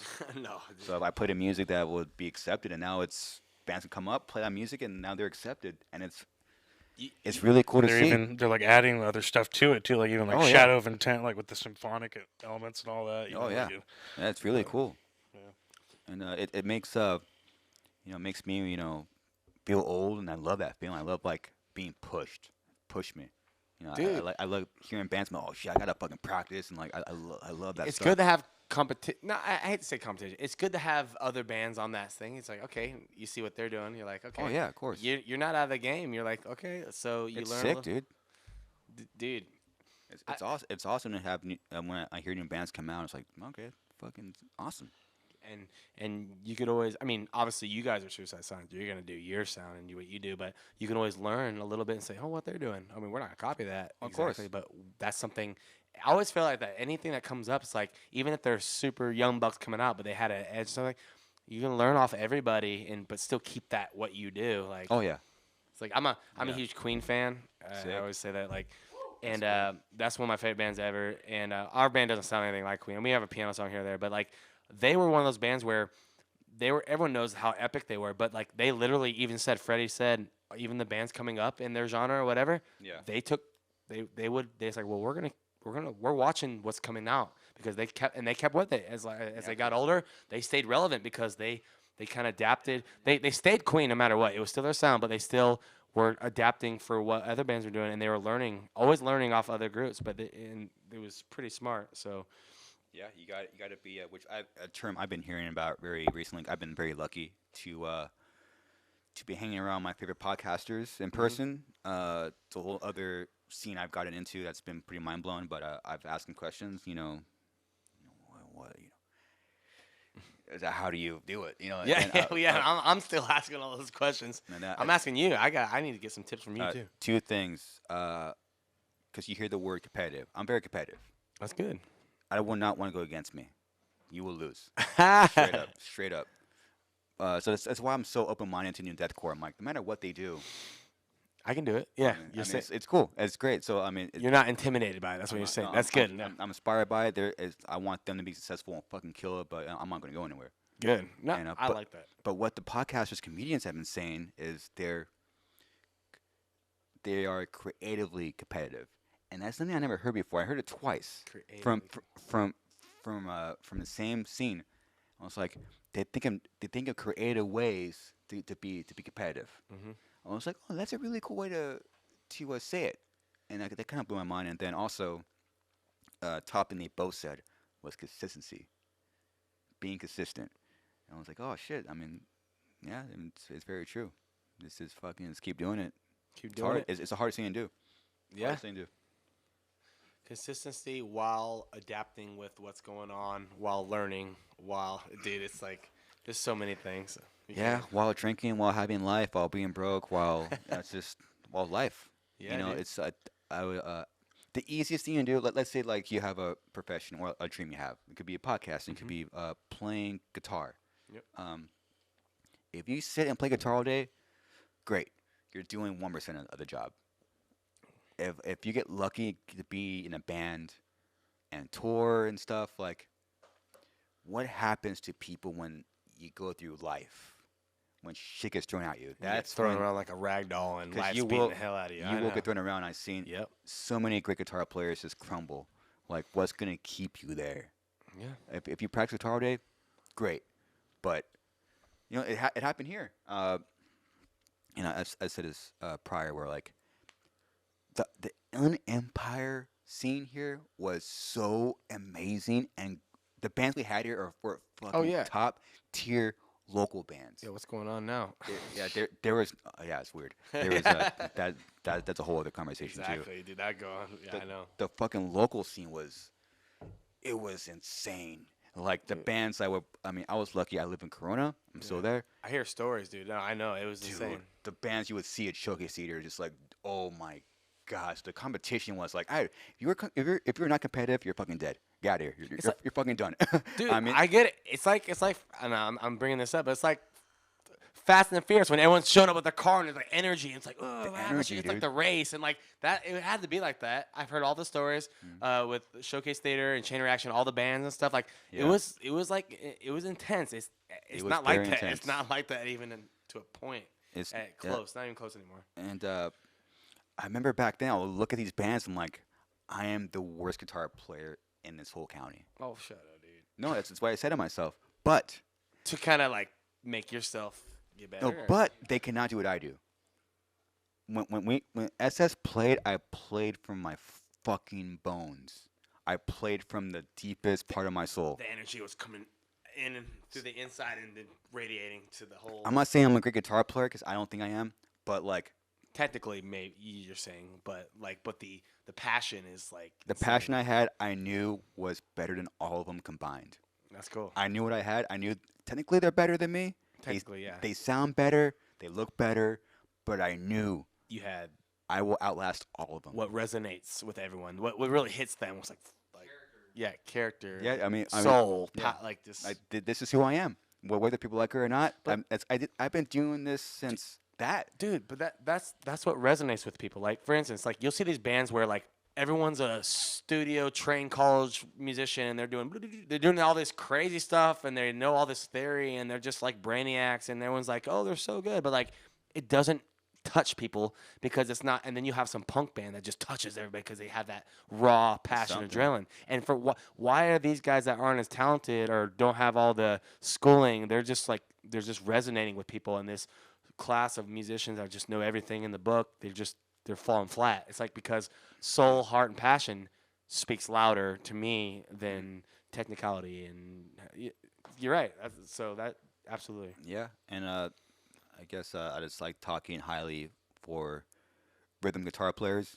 You know, I'm obviously a rhythm guitar player. You know, I'm not like but I mean, That's important.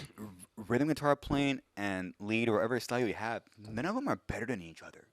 I mean, No, they're equally important. There's Equally important. every style has their own thing, and my style isn't better than this shredder style. Like it's different. I had different things I wanted to do. Mm-hmm. Therefore, I put everything I had into rhythm and songwriting and feeling and soul, all that stuff in heavy music. And this person will know all about theory and shred and all their friends will say you're better than that guy because you play faster. Yeah. Yeah, but I mean, I've heard it when I was in high school. But they're all every style is their own thing. You know, they're all sick in their own way. Yeah. You know, Dude, I mean, I'm no better than this person. They're no better than me, and that will really that will really send a guitar player's head like, oh no, wait, yeah. like dude, like if you just be open minded. Let's put it this way. Me and Mark, my brother in the band, we talk about these musicians and we call them elitists, where they're just like, oh, I got this major third diminished. I'm like, dude, like, okay, but you're boring me. I'm saying like the heart and passion in the that's what I get out of you. Yeah. What can you write that really just like hooks and just gets it rather than, well, I know all this theory. It's yeah. Dude, absolutely. And what's been really cool the past few years is that that's actually been changing where like rhythm guitar players are becoming a little bit more respected. I've noticed. Oh yeah. So if which I've been doing playthroughs lately, like stuff you couldn't really do back in the day. Now, I saw that you had a playthrough for your single, your solo. Yeah, people like are appreciating like the rhythm, and that's really cool. And I hope that inspires more. Because the thing is, the rhythm players tend to be more vocally quiet. So I want them to be more vocally loud because you should be proud to be like a rhythm player. Absolutely. If you want to play fuck on the first fret, I've done it. If that's what the heart says, you do it, and that's cool. If your heart says you want to fucking play a million notes, dude. cool too. Well, Man. I Sick. find myself even in like especially listening to deathcore. I find myself listening to more of the riffs being put out by the rhythmic guitar player More than the like, leads. than the leads. Dude. But- Okay. Cool. So, tell me this, if you don't mind. On your songs, some of the grooves and riffs are so. Even if it's just on the first 3 frets, it doesn't matter. Like it's just like, is that usually your writing? I would imagine. Me and Mark are pretty in the middle. Just feeding off each other on Yes, that yeah, riffing. yeah. I mean, we're in the same room, so we definitely feed off each other. Mm-hmm. You know, he's a great guitar player. And he has his own style. I have my own style, and then we can just combine. Yeah. Which we stole from Korn. Is I wanted like 2 different personalities, 2 different humans in one band. Yeah, absolutely. He has this different personality. I let him be him. He lets me be me. Because when you come together, it's something unique. That's then when you put the 2 tones together, there's like this fucking dimension You're like, shit. to it. Well, you can't get this anywhere else. Yeah. Either. So. He has his personality. The more him he could be, the more me I could be. That's what makes your band stand out. Yeah. And it's funny if I play like another amp, but you know it's me playing guitar, Yeah. and that's something that always like kind of trips It's in me your out. fingers. The tone's in your fingers. It's weird, even if it's like kind of sloppy. You know, I have my style. But it's It's you, a little though. bit more loose and a little bit Yeah. more like. It's hard to hit too. I like a little bit more grit in my tone, which Mm-hmm. is borderline shitty tone, but there's something about it that's just me. Dude. And when you mix it with the bass and the drums and the vocals and Mark's guitar, Well, it's certainly it's work- fucking suicide sounds. It's certainly working. So I guess. dude. So dude, I'm sorry, not to jump for anything, but like I wanted to get to some other topics because Sure. I want to talk about the podcast too. Sure. Because you're doing the podcast now and Sure. I am too. So that's another thing. I'm like, Cool. I gotta learn stuff from you. But Cool. But for Suicide Science, we're later on the podcast. I know we've been going for a while, but our podcast we don't put a time limit on it, unless you got to get somewhere. Shit. Oh, we're good. We're good. We good? Okay. So I want to do a little Q&A thing later on. Any person who has a question. I have a question for you, too, that I'll put in that segment. But anyways, which we'll talk more about Suicide Science, obviously.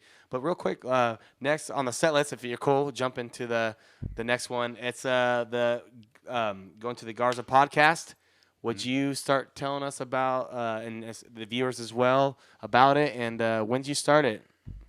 So we're approaching a year of the podcast, and my goal was to put out 26 episodes in a year, which will be averaged episode every other week, and I did it all in pretty much 6 months, and it was crazy. So the idea of the podcast came from, I feel like we're talking about Mitch a lot, but it's cool. When Eddie first joined the band, the whole band started going to group therapy. We saw a specialist in Tustin,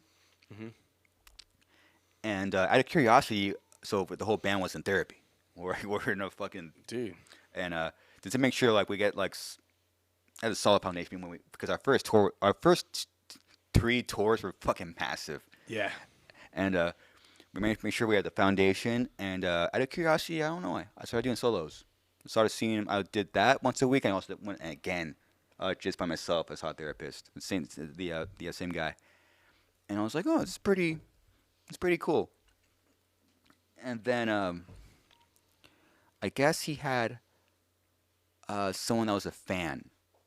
So one day, I mean, the therapist asked me to come in and be a therapist. It was weird, like To talk to somebody. like the Alright. patient became like the therapist. So I Yeah. came in a session, and the young gentleman was a massive fan, and he was just talking, and I was listening.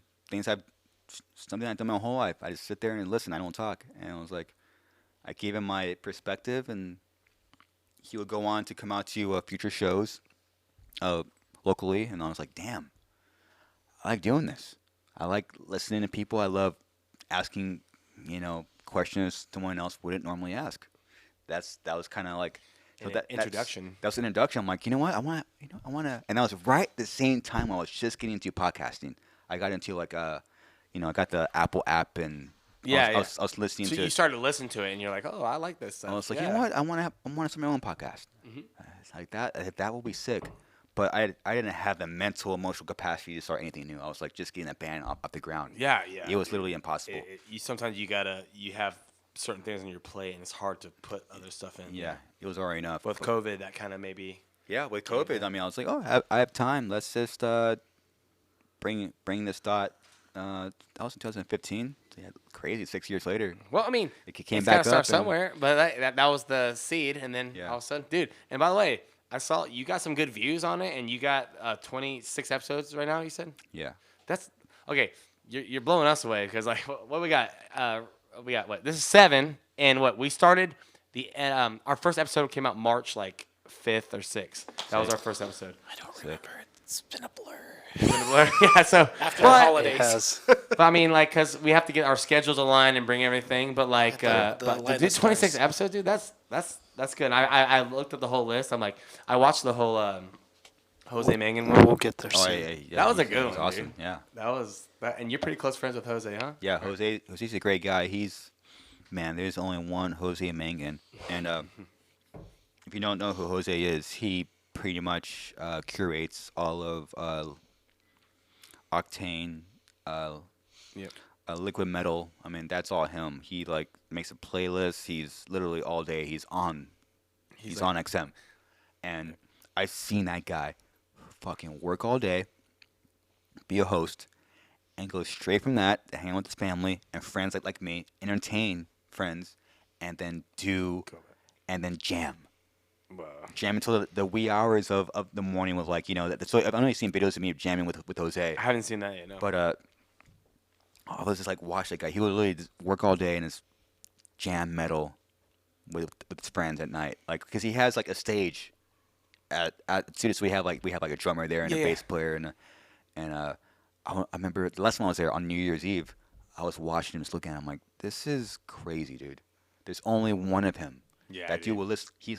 He just listened to metal all day on New Year's, and he literally. I walked in the studio. He was just closing out that the segment. Mm-hmm. Oh wow, he's still working, and then he goes from that to entertaining us, which makes sure everyone has drinks and shit, and then we all Being start jamming. Host and then going to the jam. And then he starts playing Pantera covers and singing his ass off. I'm like, dude.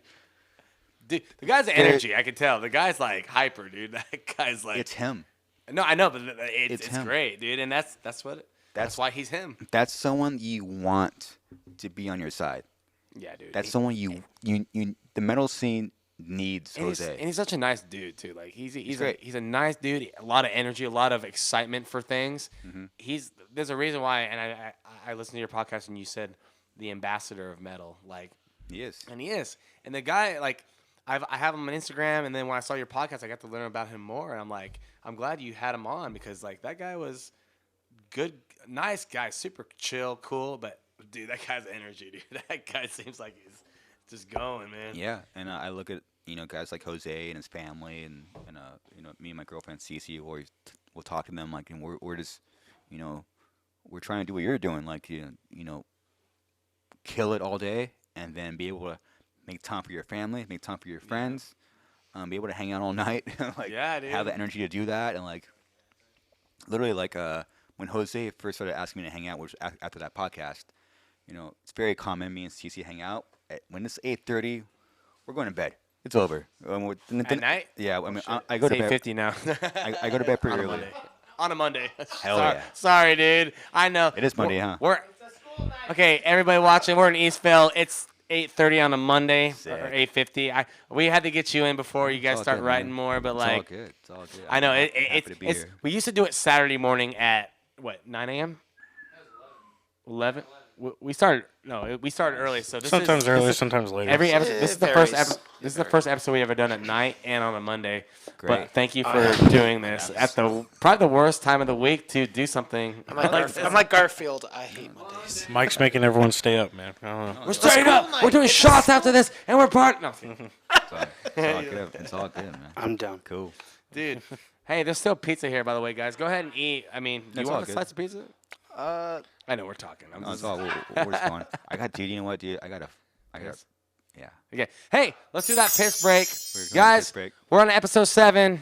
We're rolling. Chris Garza in the house. We're going to take a piss break. We'll be right back with the Rock Oath. Let's go!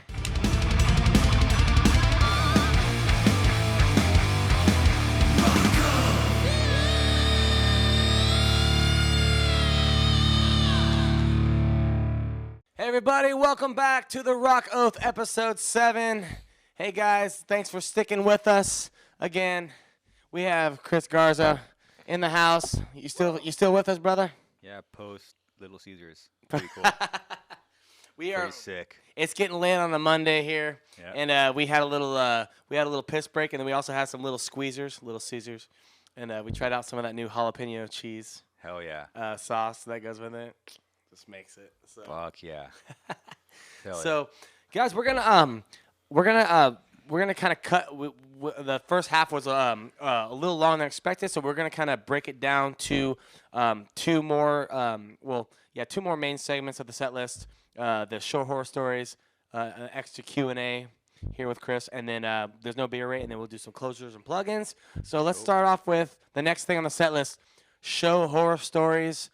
Chris, can you give us a show horror story that just haunts you to this day? You're like, oh my god, a cringe-worthy thing. I don't know anything. Couple. One it wasn't too bad, but it was bad enough because you want to make sure you fucking throw down. Was on this last tour in January, we were in Portland, Oregon, and we started playing, and I didn't have any sound. Mark had no sound, so there was no guitars. No guitars? Yeah, and that crew member ended up going home because you can't have that happen. It's like wait, you did the whole show without guitars? Oh, I first two songs. Oh, still though, that's like where you blow up. Yeah. Ooh. Yeah. It's just like when people pay hard-earned money to come see you. The moment you start, it better fucking be working, and the moment it's over, it better be working. Oh, so those guys had to go home after that, or one guy. He was great guy, man. It was just I think he wasn't expecting so much work. It's work. I mean, make sure the stage is set up, and make sure when that first second, it better be fucking a 10. Fire. Yeah, because it has to be. It's like first impression. You have to. Yeah. Like the first song, especially for new people that have never seen you, Yeah. it's like it's got to be smacking, and if it's not, especially when you're older, it's like you don't get mad. You're just like you just kind of just wait and see him just fucking freak out and try to like unplug shit, and I'm trying to unplug stuff, and but it's nothing much you can do, but it's working. There's a lot of expenses, you know. Yeah. It's funny, like if you see like if you're booking a tour and you see like you're guaranteed like wow, you're making a lot of money, but then you do the expenses. Oh, that's just to get on a month-long tour. It's pretty average a month, and then just to get to the shows, $50,000 gone. It's over. Just to arrive there, and then you have food to pay yourself and the whole crew, each individual crew member, and then your crew at home, like your managers and the booking agents and actual business. $100,000's gone. It's easy. It's like a money fountain. Just. Like a month is just gone. Wow. And then so I mean, you expect when you start playing, things have to work because you pay the money. At this level of paying this much money, everything has to go, or it has to work. What are we doing? Yeah. It has to work, and again, like when I go to a show, I it sucks going to a show like I don't have like that innocent mind. I'm like analyzing like the bands and like the crew members, like the show in general. Yeah. But you expect me as a fan when I see a band, I'm seeing Korn or like Cannibal Corpse or like. Yeah. They start playing. That shit has to fucking hit because you're drinking, you're smoking or something. You're not caring about the technicalities. You're not caring. This is a show. Yeah. See, you are there to have the show. When you're the artist behind the scenes, that's where the chaos is. But the people out front, they don't care about anything else but that show. Yeah. So it's chaos behind the scenes, but up front, just like here, you see all the cameras and everything, but all the viewers are gonna see is this little backdrop and the lights. So. Oh yeah. I'm sorry. I was just making a little comparison, but yeah, I mean. It's so like disappointing. Like there's so much money just fucking spent, and then for shit to still not be working. Yeah, it's just like frustrating. It's frustrating when it's over, and then like, I feel you can't help but like feel bad for like the people that paid money to see that. Like man, like they wanted to hear unanswered fucking. Yeah, put the back done, and then And then when you're supporting, we're direct support to Ginger. You can't like play longer because you have this allotted amount of time, and that's it. Yep. You better start this time. Did and you end guys this time. start with unanswered? That like you start That's the show what- off yeah. with that? Oh, Yeah. so that's gotta slap. Yeah. Yeah, it has to slap, and when it's not slapping, you're like, that's just That's no go. Yeah, No. You can imagine without two guitars, it's just like ding, ding, ding, ding, ding, ding. It's like, what the heck's happening? yeah, it's bass. Not to make light of that, but damn. So that definitely is a show horror story. Did you say you had two, or you had another one? Or is that we'll leave it at that? It wasn't a show, but speaking of only because we're eating Little Caesars, it brought up a memory. Nothing against Little Caesars. I love it. It's great. But This is a bad memory to it. no, but we were on a tour to the Cleansing just came out. Yeah. And we went from like a local band to like, oh, we're going to shows and people are singing the words. People are coming out to the shows. Like there's like a fan base now. And we were on tour with a band that's unnamed, and we were direct support. They were a big band, And to this day I wore the t-shirts because I'm just a fan. Yeah. But they would take all the catering budget and give us nothing. And to this day, I look back on that tour. I'm like, it's a horror story. Like we're on tour for a month. We're broke as fuck. And there's 3 other bands on the package, broke as fuck, and we're having to split under like $100 less for all these bands. So we'll get Little Caesars just to eat amongst like all the bands, and that's fucking $5 band. pizza that would spread around enough to And get this band took, and now understanding catering budgets, being in like we're lucky again. I mean, we had like some pretty big budgets for catering. We could disperse amongst the bands ourselves, and they just took all the fucking money. And you said a band you won't name. That's what yeah. yeah, no, you don't have to. But yeah, but still, It was like, dude, touring's already hard. We're already making enough sacrifice. We're already starving, and these motherfuckers are eating steak and taking up the dressing room and just. So you feel like the money they could have at least helped you guys get by a little more. They were indulging. It's kind of. It's an unspoken thing, like, especially when you're at that level, like when you get. The bands are paid a certain amount, and then there's a catering budget. Like it's kind of an unspoken thing. Like the headliner can technically disperse that money the way they choose, but it's pretty common practice, and this common human practice, you disperse it at least close to evenly. We do it evenly. Yeah. So everyone, no matter who you are, the opening band or us, we make sure they get the same buyout that I get. Really? So they can eat. If they want to fucking buy drugs, they want to buy water, whatever they want. That's their money. On them. They could get whatever they want. And same with me. I'll buy food, but this band took everything, and then we were just starving for a month. And that's when you started. That's when. It sucked. It sucked because you're young, you're hungry, literally, spiritually, and physically, and you're headbanging hard as fuck. Yeah, dude. And you're just burning your 2 slices of pizza, maybe one. Oh, dude, it's. So it did that sucked. when we had that It was Little a horror Caesars just story. now? Did that bring you back? You're eating it. You're like flashback into. Yeah. It tastes so good though. Shit. Yeah, dude. I'm gonna say this now for anyone watching. I said it already earlier, like 5 minutes ago. Little Caesars is the bomb, dude. It doesn't matter. It's That not. was a good batch. Yeah, I guess it depends on the batch you get. Sometimes it'll it be does. all. They are not sponsored. Hey, it does. sponsor us, Little Caesars. Yeah.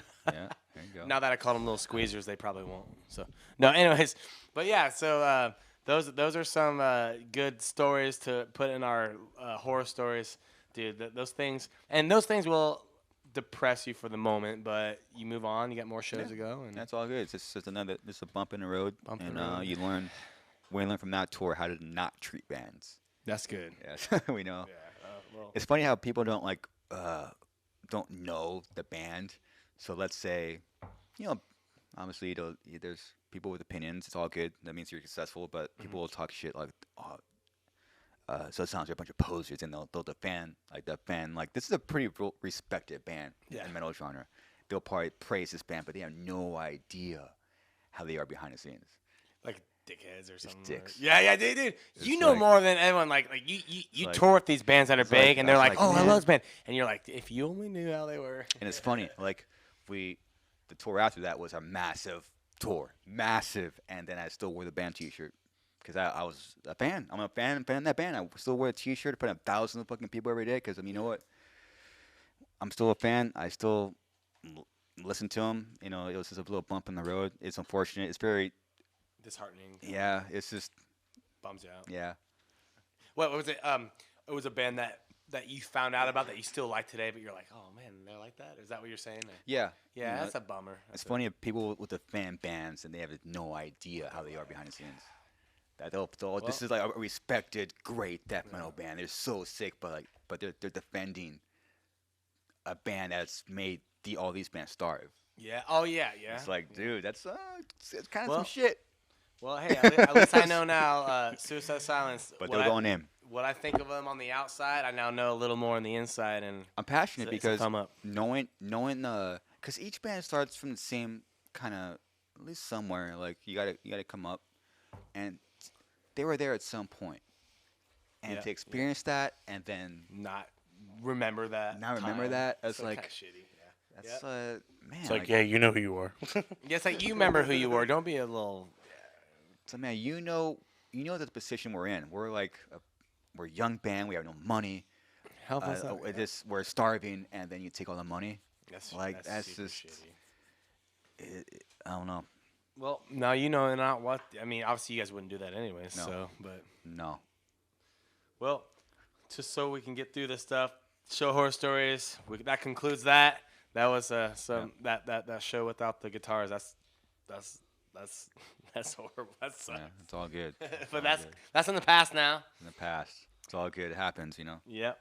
All right. So next on the segment, next on the set list is we're just gonna do something. We're gonna call it extra Q&As, meaning Cool. any of our buddies here. So we have some extra people here in the room with us. I have some questions. We're gonna give them here to Chris. Brent, do you have anything you want to ask off the bat, or? Yeah, I mean, I know, like with like you were talking about like earlier with Eddie coming in and like how many albums it's going to take to really hit.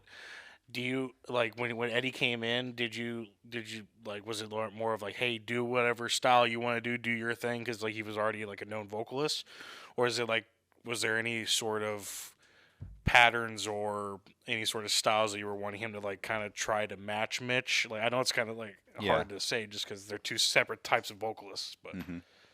Like, what would you say on that? Yeah, we definitely gave him his freedom of what he wanted to do. Because if we have any shot, he has to put himself into it, whether people like it or not. As far as long term, like he needs to find himself in the band. So with the first record, yeah, just kind of gave him some freedom. And then we're pretty open with each other.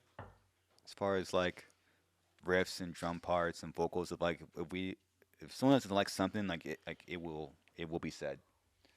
And with Eddie, he kind of needed maybe some help here and there with some like structures, but because I mean he joined a new band, so we're trying to help him out with communication. But he had his freedom. He definitely Awesome. and he still does. Cool. So Right on. All right. I got a question. And this isn't like something like this is something I think would kind of, and I don't mean to hit you on the spot with this where you have to think of something quick, but like, can you give the viewers and me and everyone a very fond memory of you and Mitch that you can think to this day, that something that just like it always makes you either like smile or laugh or something a good memory with Mitch? I mean, I know you have millions, but something that really sticks out where you're like, I have a story about me and Mitch. Like, this is always something I gotta tell. Mitch was there's a reason why people call him a legend, because he was. Yeah. Like, knowing him personally, he was by far the coolest person I met in my life. He was really that dude. Yeah. And we were writing the fourth record, so we had 2 songs with Mitch. And that was a weird time. Like I was thinking about leaving the band. So there was 2 moments where I almost left the band. That was one of them. But the band would practice at my house still, so it's awkward. Like I wasn't in the room. I just didn't want to even be around those guys. Just some like internal, just like Yeah, just like argument, some. I mean, obviously, you get older, you realize both sides are wrong. But I was like, man, I'm over this shit. I've been doing this for like at that time it was still a long time. Yeah. And then when you're in a band, dude, it's just you're not communicating. And me and Mitch had a good relationship, but it wasn't like we didn't like really hang out or talk that much because we're around each other so much. Mm-hmm. It was just hard to express the respect you had for each other, you know. Mm-hmm. And we never got to express that to each other. But the only person that checked up on me when they were practicing without me was him. It wasn't. I'm not gonna name him, but I mean, this is him. Like, and the producer was there, and only Mitch came out to talk to me, have small talk, but that just showed his true colors. Yeah. You know, The like general concern. It wasn't just like, all right, well, whatever, man. It was almost like he cared. He's like, okay, dude, let's like. yeah, he made an effort, and me and him are very a lot of ego, a lot of stubbornness. So so anything that we do is a big deal. Mm-hmm. So to this day, like, if a band member doesn't say sorry when they're supposed to, there's one moment in our career. I almost fought Eddie, and he still hasn't apologized for it, and it's kind of like you're actually wrong. But if Mitch could say sorry, and I could say sorry to him, like there's no excuses. Like we are so fucking stubborn. And throughout all that and the height of the band, he came up, said what's up to me, had small talk. He showed his true colors. He's just a stand-up dude. Yeah. And was that something you didn't expect when he did come out to you? Was it kind of was it something that you're like, oh, he actually cared at that point? Like you didn't know he felt that, or? Oh no. And obviously he's been going at my house for years. And we're in my backyard, and I have a pool, and then there's you walk around the house, and you go into the band room. He walked around the corner like I've seen him do I don't know how many times, and that was the last time I seen him, and then he died 2 days later. That was when he came up to you, that was the last day I talked to him. Oh wow! I've seen him walk around that corner I don't know how many times since we're little kids, but that moment, and that's ingrained. It's he's just as he went out with you showed his true character. That was the last. That was the last time that you had a conversation. Yeah. So that was like almost like a very positive light. A very, very positive. I may not say what I wanted to say. Maybe he didn't say it, but you knew. He was there, and just being there. That's good. Without even, I guess, some conscience I took from him that moment, like, and I just to be there for people. You don't even have to say the right thing. Yeah, but even if you don't say the words, be there. You're be there. You know the feelings that are there. That's great. So that it wasn't like when he did pass away. It wasn't like there was just like there's that last moment of just like anger, and then also it's like it was you at least had that moment. It was like so you can. That's great. Yeah. Yeah, thank you for that. Yeah, I want to just kind of hit on your relationship with Mitch and maybe a moment that you had, and that was perfect, man. That was perfect. Is there anyone else got a Q&A? Josh, you got something? Sure. That you haven't heard? Sure. I mean, we've asked you questions this whole podcast, but where do I need to be from this mic? Wait, we're talk, here. Josh. That good right there? Yeah, a little closer, like hello. A little back. Hello. wait, no, that's good. That's good. All right. So I got 2 questions, if that's okay. Cool. First is when you guys released the album, I believe the first one with Eddie, when he did the Tee-hee. Subtitled, right? Yeah. Okay. The Tee-hee memes. Yeah. Did he get at least a chuckle out of those? Or where everyone was making fun of him for saying Tee-hee in the song when he starts to sing? Yeah, I wish that's something that people saw. Like, it was just a big joke. Yeah. And then I liked it personally, but I know it became a meme of some sorts and kind of blew up the whole metal scene. And I hope he didn't take it personally from anybody that made them or shared them, or maybe he got a laugh out of it. No, I mean, like, it sucks I always bring up Mitch, but after that, dude, everything is so easy. So we all have very thick skin. Yeah. Yeah. Like there's nothing. So everything's basically like really cool and like funny. So Jared Dines came up with that video, which was fucking hilarious. Yeah, that's- like dude, it's so sick. But what happened was people took that seriously, and they're like, it was a joke, but people were like, oh, this band sucks. Dude. People were laughing at us as opposed to laughing with us. Yeah. So us, we saw the memes and we're like, this is awesome. This is funny. Yeah. Because we're just look at us. We're just a bunch of dudes. We're just a bunch of losers. You gotta take it light sometimes. Yeah, it was funny. I think when Well, Jared, and that's how I saw it. Is it kept you guys in the internet sphere of like at least people are talking about you still, and Yeah. it may be making fun or laughing at you guys, but like any publicity is good publicity. Yeah, that kinda. old saying. yeah, not that you guys needed it, but it was just lighthearted fun. Second question. So I grew up next door to this guy named Mike. Mm-hmm. He worked with Kip Lucker. And from what it seems, Kip was incredibly proud of Mitch and you guys and everything you guys were doing. yeah. Has Mitch's family still been around and supportive of the band since his passing, or have they kind of, fallen off? Or Yeah, that's also another subject that we're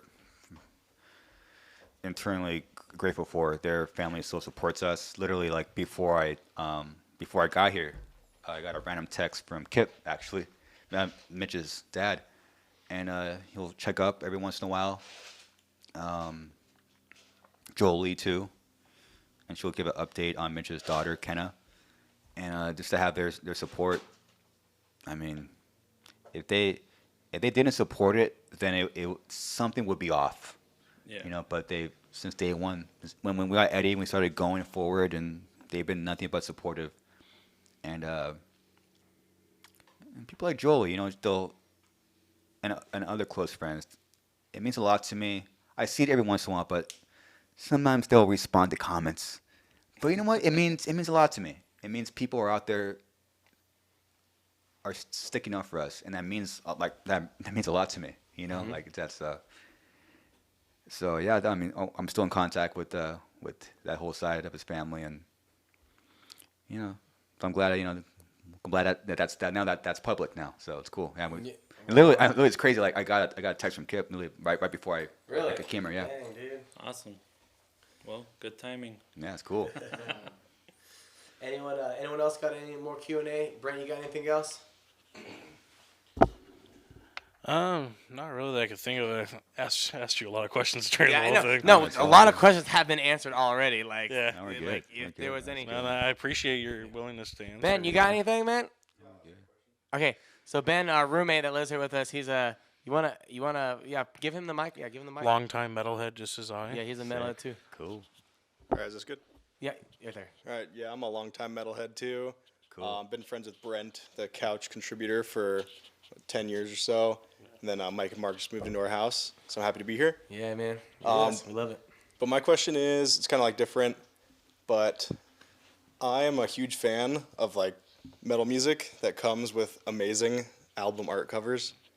And I think like just the art behind the music makes it like so much better, even though it has nothing to do with the music. It makes it. I mean, it helps. Yeah. Yeah, Become the Hunter is like one of the sickest album arts of like any album out there, Cool. metal related. And I was just wondering, like throughout your career, how you guys kind of came up with ideas for album art, or did you just hire an artist to come up with an idea and you kind of like affirmed it, or what's like the theory or philosophy behind just the art that goes into the work? Yeah, I always felt like we kind of put in a little extra as far as artwork, which now actually bands have are paying a little bit more attention to artwork. But ever since the first record, we wanted to like the artwork kind of match the music. Mm-hmm. My favorite artwork is The Cleansing. It was from an artist called his name is Dave McKean. And literally just gave him the music, and he drew that shit up, and it was like, that's it. Oh, he listened to it first. Listened to it and fucking drew that shit. And he's like a very accomplished artist, and and the layout of The Cleansing, I'm just like blown away by it. Still, I'm just like, how did the layout is just insane, and the colors, and then No Time to Bleed. same thing. We gave the music to an artist that does album. But the thing about Dave McKean is that he's not an artist, an artwork guy. Yeah. He just does art pieces. So I guess he made an exception for us. I don't know. But No Time to Bleed, we gave it to like an artwork company. They gave us some options, and we thought it fit the vibe. Black Crown. At that time, Lemon God was pretty big, and their artist was Ken Adams. He did Ashes of the Wake, Sacrament. So that's why that looks familiar on the Black Crown compared to Lamb of God. It's like some of their like the There you go. bone structures. Okay, I see It does that look now. very Yeah, similar. same guy, Ken Adams, shout out. And we gave him the concept, like Alex drew up like a crown, and how we wanted like a fucked up crown because it was because Corona is known as the Crown Town. So Okay. Yeah, where Crown Town, yeah, that's where the band's from and still is. So the Black Crown is was very fitting and meant a lot to us. Oh wow. And it sounds cheesy, but we were crowning ourselves as the basic kings of the genre. Yeah. Well, I mean, Yeah, but all that. we gave him a concept and he made a cool drawing. That was it. You Can't Stop Me, I think was the same thing. So yeah, each record kind of changes depending on the music. It kind of it kind of chooses like who's going to do it. But yeah, we put in a lot of time into the artwork. Cleansing was by far took the longest. Is that why the self-titled album is mainly focused on you guys? Because it's like this is who we are type thing. Yeah. Also, sometimes you got to experiment. That was a big experimental. So let's just go on the cover, see what happens. The classic band just standing there, Yeah. posted up. Yeah. that speaks 1,000 words sometimes. And that's all you need sometimes. I thought it was. Yeah. I think it was a great photo too. I think it's a good band photo. I like that one. Dude, I feel like shit. I'm spacing on the photographer, but he's in L.A. He's a very famous guy. He did like the cover of Marilyn Manson's stuff, and Oh wow. he's in that genre, and then he's top-notch guy. He's asked him to do our cover, Hell yeah, dude. and that was our least purchased record of all time. Dude, you know what? Can I be honest with you, dude? It's all good. Can I be honest with you? I like Doris. I like that song. I listened Cool. to it a lot today. Actually, I think Thanks, I man. listened to that the most times today. I Yeah. told you earlier I DoorDash, and so I've been listening to all your songs, and Sick. I like that song a lot. So if that means anything. Cool. Thanks, man. I do have another. Ben, did you any further on that question or? That's pretty much it. So Cool. That was a good question. It's too. a good. Good question, man. Thank you. That was a really Yeah, good it's question. good insight because I've always wondered like, how do these bands come up with such amazing album covers sometimes and like. Yeah. And it fits so well with the music. Yeah. You're like, who Yeah. what's the strategy behind that? Yeah, I just like there's like a lot of thought that goes into it and like it's actually meaningful and Totally. yeah. So thank you. Yeah. I mean, and also to be honest, Oh, we're you have lucky. one, Mark? Yeah, Oh, go ahead, Mark. We're also lucky. We have a budget. pressing that? Okay. No, We're lucky. Back up a hair. Yeah. okay. It's kinda loud. Just like me, my brother Mark is super loud. So yeah, we got Project a little bit. our whole family's like, when we go to dinner, we're like, will you pass the? I want the waffles. No, Mark, that's at Corky's. No. Anyway, I love cookies. Go ahead. Mark. Anyways, I was gonna ask, one of the bands I listen to, like, that I like, that one of the more modern bands today, Asking Alexandria. They did a one concert. They did the You Only Live Once. They did like on part of their show. They played that, and they did like as a tribute thing. And I was Yeah. wondering if you guys knew about that when they did it, or did they like contact you guys and say, hey, we want to know if it's okay if we do this. Yeah. And so they do contact you guys about it, and Yeah. okay. And they, I mean, is that like knowing that bands are doing that, like knowing you guys have songs that hit that much and impact that much for other bands, like that's gotta, be pretty flattering, and also like, that they dig that stuff too, for for your guys' genre, because they're not in the same genre. They're not quite in the same genre. I mean, they have heavy stuff, but just knowing that they do that, I was just wondering. Yeah, main thing was like, did they reach out to you guys and then Like, is that pretty flattering knowing that they want to do that? Yeah, they're all cool guys. Ben, Danny. We've hung out with that whole band on a number of occasions, and Yeah. we heard about that song that they did, and they made a fucking backdrop. They made a massive Mitch backdrop, and I guess they put it up for like a show or something, and they ended up giving it to us after. So shout out to Asking and Alexandra they're always been really cool to us. They're cool guys. Yeah. And so we heard about that, and they made a fucking massive backdrop, I guess. And I guess it was a whole crazy thing. Yeah, because I saw the video and I was like, I saw the whole crowd was getting into it too. I'm like, man, like you guys got like a lot of Impact people know shows. this, like, That's and I mean like as Mike, like some of the research stuff I've done or like looked at you guys online, like that's one of your guys' biggest songs. Yeah. Obviously, that's one of the biggest hits you guys have. But that, like, anyways, like I said, like it's got to be pretty flattering to know like other bands like they'll do that for you guys. And I'm saying like that's you guys must it's got to like influence wise too. And that many people also in the crowd noticing that they know that song too. That's got to wild be for that. it's got to be pretty cool knowing that. Like you guys, when you guys write and stuff, like that's got to inspire you too. To also be like, yeah, we're doing something good, or we're doing something that's inspiring like other, like in a way inspiring other bands. I mean, it is, but it's also like that people are actually getting into what we're doing. Mm-hmm. You know what I mean? Yeah, it's a trip, man. It's definitely it gets more crazier and scary as I get older, because you kind of process it more when you're older. Things it's like, damn, what the hell? How it is happening? It's kind of crazy, man. Kind of surreal in a way. Yeah, it's definitely surreal, especially seeing how far the genre has come from literally like there not even being a genre that didn't even exist, and then now it's existing, and now it influences other bands, and then other bands come up that we inspired, and they inspire other bands that have no idea who we are. It's like it's really, this is cool. Something else, huh? It's crazy.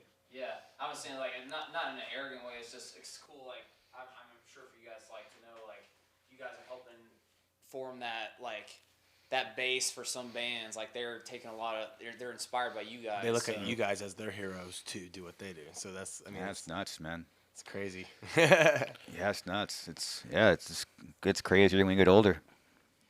You see it. That's awesome, man. Broader perspective. But yeah. Anyways, that was my. No, that was a good one, Mark. I have a question. Wait, what's up? You got a question? Our sound man has a question. Who would have thought?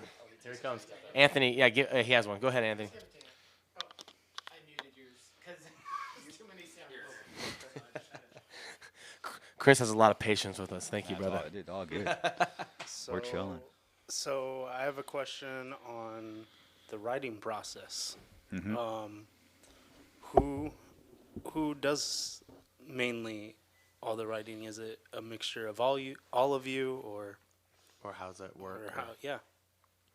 We're pretty even.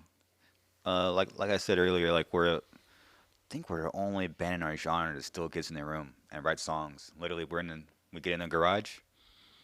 Someone might have a riff. I might have a riff. Mark might have a riff. Or most of them are free flowing jams. We're just freestyling jamming. Because we've just been doing it for so many years. We could jam noise and crap for 20 minutes straight. But then something will hit, and then the whole band starts to jam with that. And that's what we still do. It's how we wrote songs like Unanswered and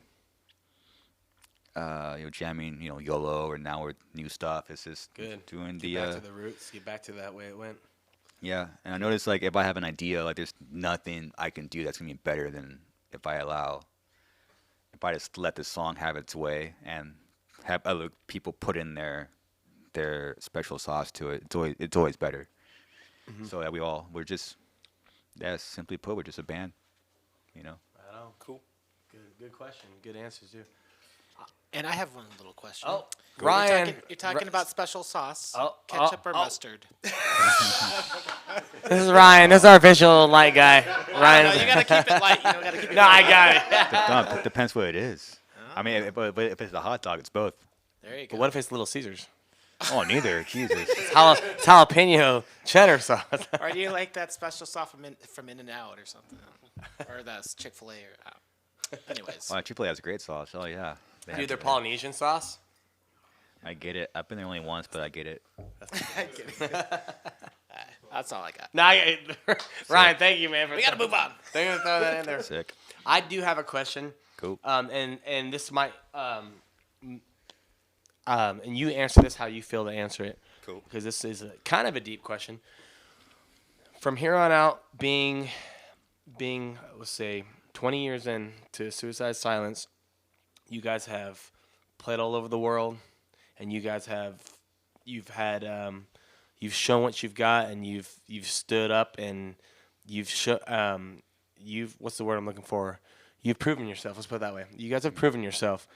At this point in the game, from here on out, from 2022 till whenever you say, maybe until you die with Suicide Silence, what is your goal, or what do you, and even if it's something maybe you can, I mean, because here's the thing, when people ask people's goals, they don't always tell you everything because they might feel too vulnerable saying everything, but as vulnerable as you can get, what would you say is your goal? Like, what I want Suicide Silence to be from here on out, like what's kind of some goals that you really want, not just like, oh, we did our thing and we're just, maybe you are just cool with it, whatever, but like even to strive further, like what would you like to happen from here on out?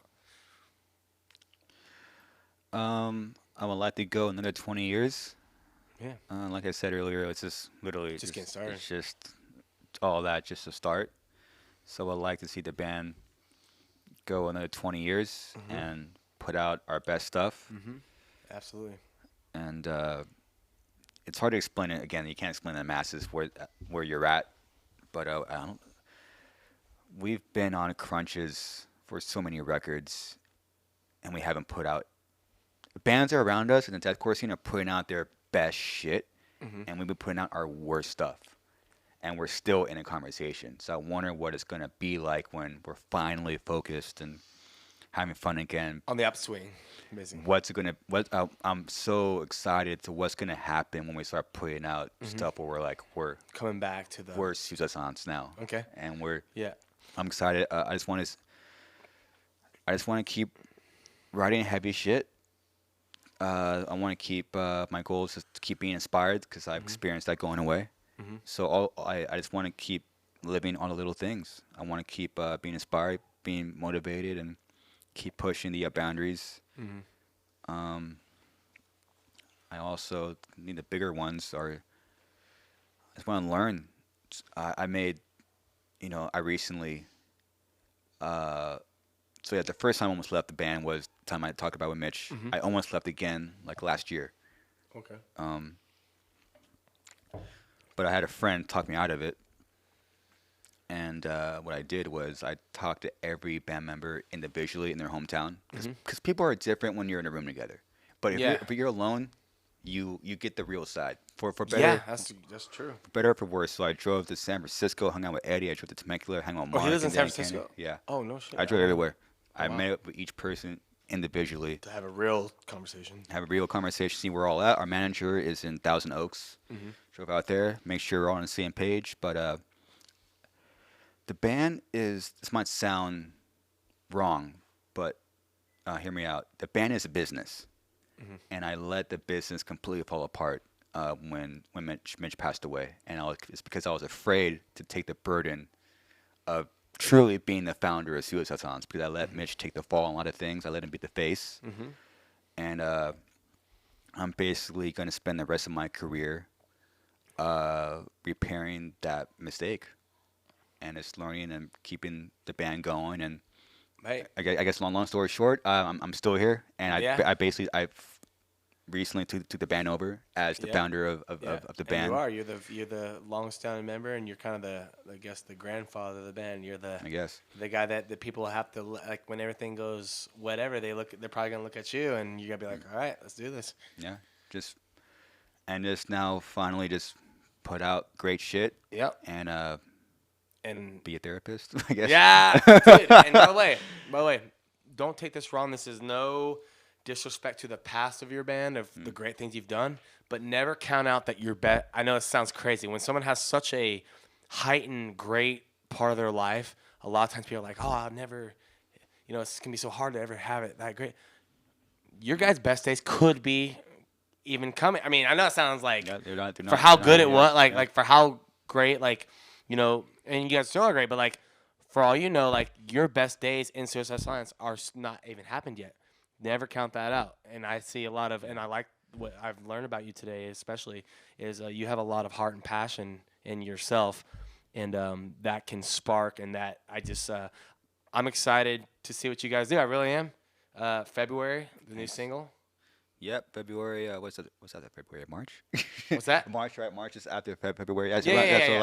around February, March, roughly. around there. We'll drop a new tune probably, Right on. and do what we do. I can't wait to go out in May with Carnifex and meet a lot of people, shake some hands, and Go out there and kill it, brother. yeah. Yeah, dude. So I kind of wanted to know like what do you see in the future? Like, what would you like to do? And you did answer like just put out the best stuff you've put out, and just keep pushing. Like you said, in a band's career, like obviously we haven't hit it big like you guys, but we've gone even in the small stages, or even in the where we're at. Like there's still ups and downs, but like you overcome that, and that makes you stronger. Everything you go through makes you stronger, and your best days, even if you don't know, are to come. So Suicide Silence could even just have this. You could be the best days coming even now. So let's hope that too. And I'm excited for February. So February, March, when the new single drops. Hell yeah. So, hell yeah. So Pumped. any other questions before we do the closure and plugins? All right. Well, hey, what's that? The new?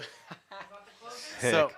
Is that the closing lights or what? Those are actually, it's funny. I know I'm not gonna lie. This is probably the last jacking around we've done because we're here with Chris and we're sitting here. Like usually I'm like putting sound effects on and stuff. There are scenes like if the cops are chasing you, you can have like that. Oh shit! Get down, man! Sick, dude. Wow. Yeah, we have too much fun with these lights and stuff. But yeah, dude. So. Basically, what we cover is much of Suicide Silence, the Garza Podcast. Before we head on out, man, was there any last thing you want to say to anyone watching, your fans, and even new people that have just gotten into you recently, or that just learned about you on this podcast today? Is there anything that you want to close with, and any plugins you want to say? Hey, follow us, or just what's your closing statement to say to everybody right now? For any new fans, thank you for being a part of this journey. For the fans that have been around for a long time, thank you. Just know that we're still here, and when we're focused, and we're trying to write the best music we can for all you. I'm obsessed with writing the best songs that we can, and make the sacrifices we can to make the music sound the way it's supposed to sound, because that's what my favorite bands did for me. When I was alone in my room, all I had was those songs. So I'm just trying to do the same thing. So just know that's what we're doing behind the scenes. It's gonna letting the years play out. Check out the podcast. Yes. The Garza Podcast on YouTube. Check me out on Instagram, Chris Garza. That's me. I'll be posting some riffs or something. Yeah. And I'm pretty I'm very easy to find. Like if I'm at a show, people usually come up to me. And he's easy going too, everybody. It's like, you're super easy going, man, dude. Thank you so much. Thanks, man. Would you say you're like Waldo? You said you're pretty easy to find, or not easy to find? Oh no, I'm very easy to find. I'm pretty the opposite of Waldo. I'm definitely gonna be at the Starbucks, every Starbucks that's close to the venue, or coffee shop, or I'll be at any Little Caesars or pizza spot, Domino's. That's by the venue. We're gonna Little Caesars, man. Come on. So it's not that hard to find. Follow the coffee, burritos, and pizza. And I'll probably be there. So. Wait. Did someone tell me this or is Barnes true? Noble. Wait. Oh yeah, real quick. Big shout out again to the Mendenhall Experiment, Brandon, for getting us introduced to you more and getting you on the show. Thank you so much. Thanks, is this true though? Did he mention Ninja Turtles? Is that a thing? Yeah. Hell, that's the nerd section. We were supposed to get in the nerd section. That's my favorite movie, the original. The first one. The first original movie. Mark, isn't that the best one? Yeah. That's the best one too. Mark agreed. Yeah, Mark always said that's the best one. That's a deep story, man. Dude, I like the ooze one, the second one too. Oh, cigarette up at the ooze, yeah. It's a little cheesier. It's a little more Hollywoodized, but it's Yeah, it got more like family oriented. yeah. First one had a darkness to it. It's hard to even. Yeah, we oh, yeah, atta boy. Yeah. It's hard to match the fucking family and storyline whether you're talking about Ninja Turtles, and stuff. It's a tough thing to hit, Sorry, I had to bring that up because Brandon was telling me a little bit about like stuff you liked, and I know it was coffee, pizza. I know those were some big ones. I'm a simple man. Simple man, dude. I love heavy shit. I love corn, pizza, cats. Cats? Yeah. I'm allergic to cats. That's the problem. Oh shit. I am. No, it sucks because I'll see a cute cat and I'll be like, I want to pet you, and they're like going up against my leg. I'm like, I can't pet you, but I love you. Sick. No, cats are pretty sick. But yeah, sorry, I kind of went off. So I was just off track there, but anyways, I will say this for everyone watching. Again, the Chaos and Carnage tour is coming up. That is starting. Looks like May 6th in Sacramento. Oh yeah. That's where it starts. Thank you. Yeah, and I think I saw you guys before COVID at Chain Reaction. Oh wow. Yeah, shit was sick. It probably was your last show at Chain before. It probably was. Do you remember that? Yeah, I do. Yeah, Sick show. I was there. That was it was packed. It was my buddy. I didn't know. I've heard of you. I've heard a couple songs, but my buddy, he was a huge fan of you guys. He's like, Mike. He's like, they're at Chain. They're like, let's go. I was like, all right, let's go. And we were drinking beers in his car before. You know how people drink outside of Chain. They like. Yeah. So we were like having some beers in the car. Like we were listening to some of your tunes. We were like rocking out. Like, let's go. And we went in. It was a great show. That's awesome. Killer show. Well, now they have booze inside Chain. Yeah, Chain Reaction now you can drink in. For years it was like no drinking at Chain, but now I mean let's be honest. Sometimes, not unfortunately. No, I'm not gonna say unfortunately. Alcohol and music kind of go hand in hand. So now Chain is. It does. And they can't. And I'm sure they were struggling with COVID, so they're like, unleash the booze. Oh yeah. So, but I was looking at your dates coming up on this tour. I'm not gonna lie, the order of bands in the lineup is sick, dude. That's a sick tour. Dude, we're fucking pumped on this lineup, dude. Only took a whole career to get a lineup like that. It's an all-star lineup, and that dropped today. That's what's kind of cool. Didn't that drop today? Pretty much the news. Yeah, it did. On the day you came on a podcast. So this is wow. I think it's pretty sick to me. For me at least. Yeah. I plan on. I was looking at everything. I plan on going to House of Blues on June 3rd. Cool, man. See you guys. Yeah. Hopefully I can stay in touch with you. I hope you still stay in touch because newfound friendship. I'm hoping. Cool. And yeah, dude. Thank you so much, Chris. Thank you for joining our little podcast. We're trying to grow it, and cool. Yeah, and you've been a big contribution today to this. And oh shit! Yeah, thanks for coming out, dude. Yeah, thank you. Thank you guys for having me. I'm honored to be here. It's cool. Yeah, dude. It's a great conversation. We got more pizza and cookies to go up here. Let's end this shit so I can eat that pizza over there. Yeah, dude. I know. We're not gonna drive this out, guys. Rocco. Hey, Chris Garza here. Not Chris Larza. Sorry, guys, about that bullshit. Here I am, Chris Larza. About to get some pizza. Dude, I didn't. Surname. I never have IPAs. I hit it too fast, and I was a typo I read. Anyways, so guys, thank you. Check out Suicide Silence. Check out the Garza Podcast. We are the Rock Oath. Again, I'm Mike Schoen, your host, and that's about it, guys. See you next time. Let's go.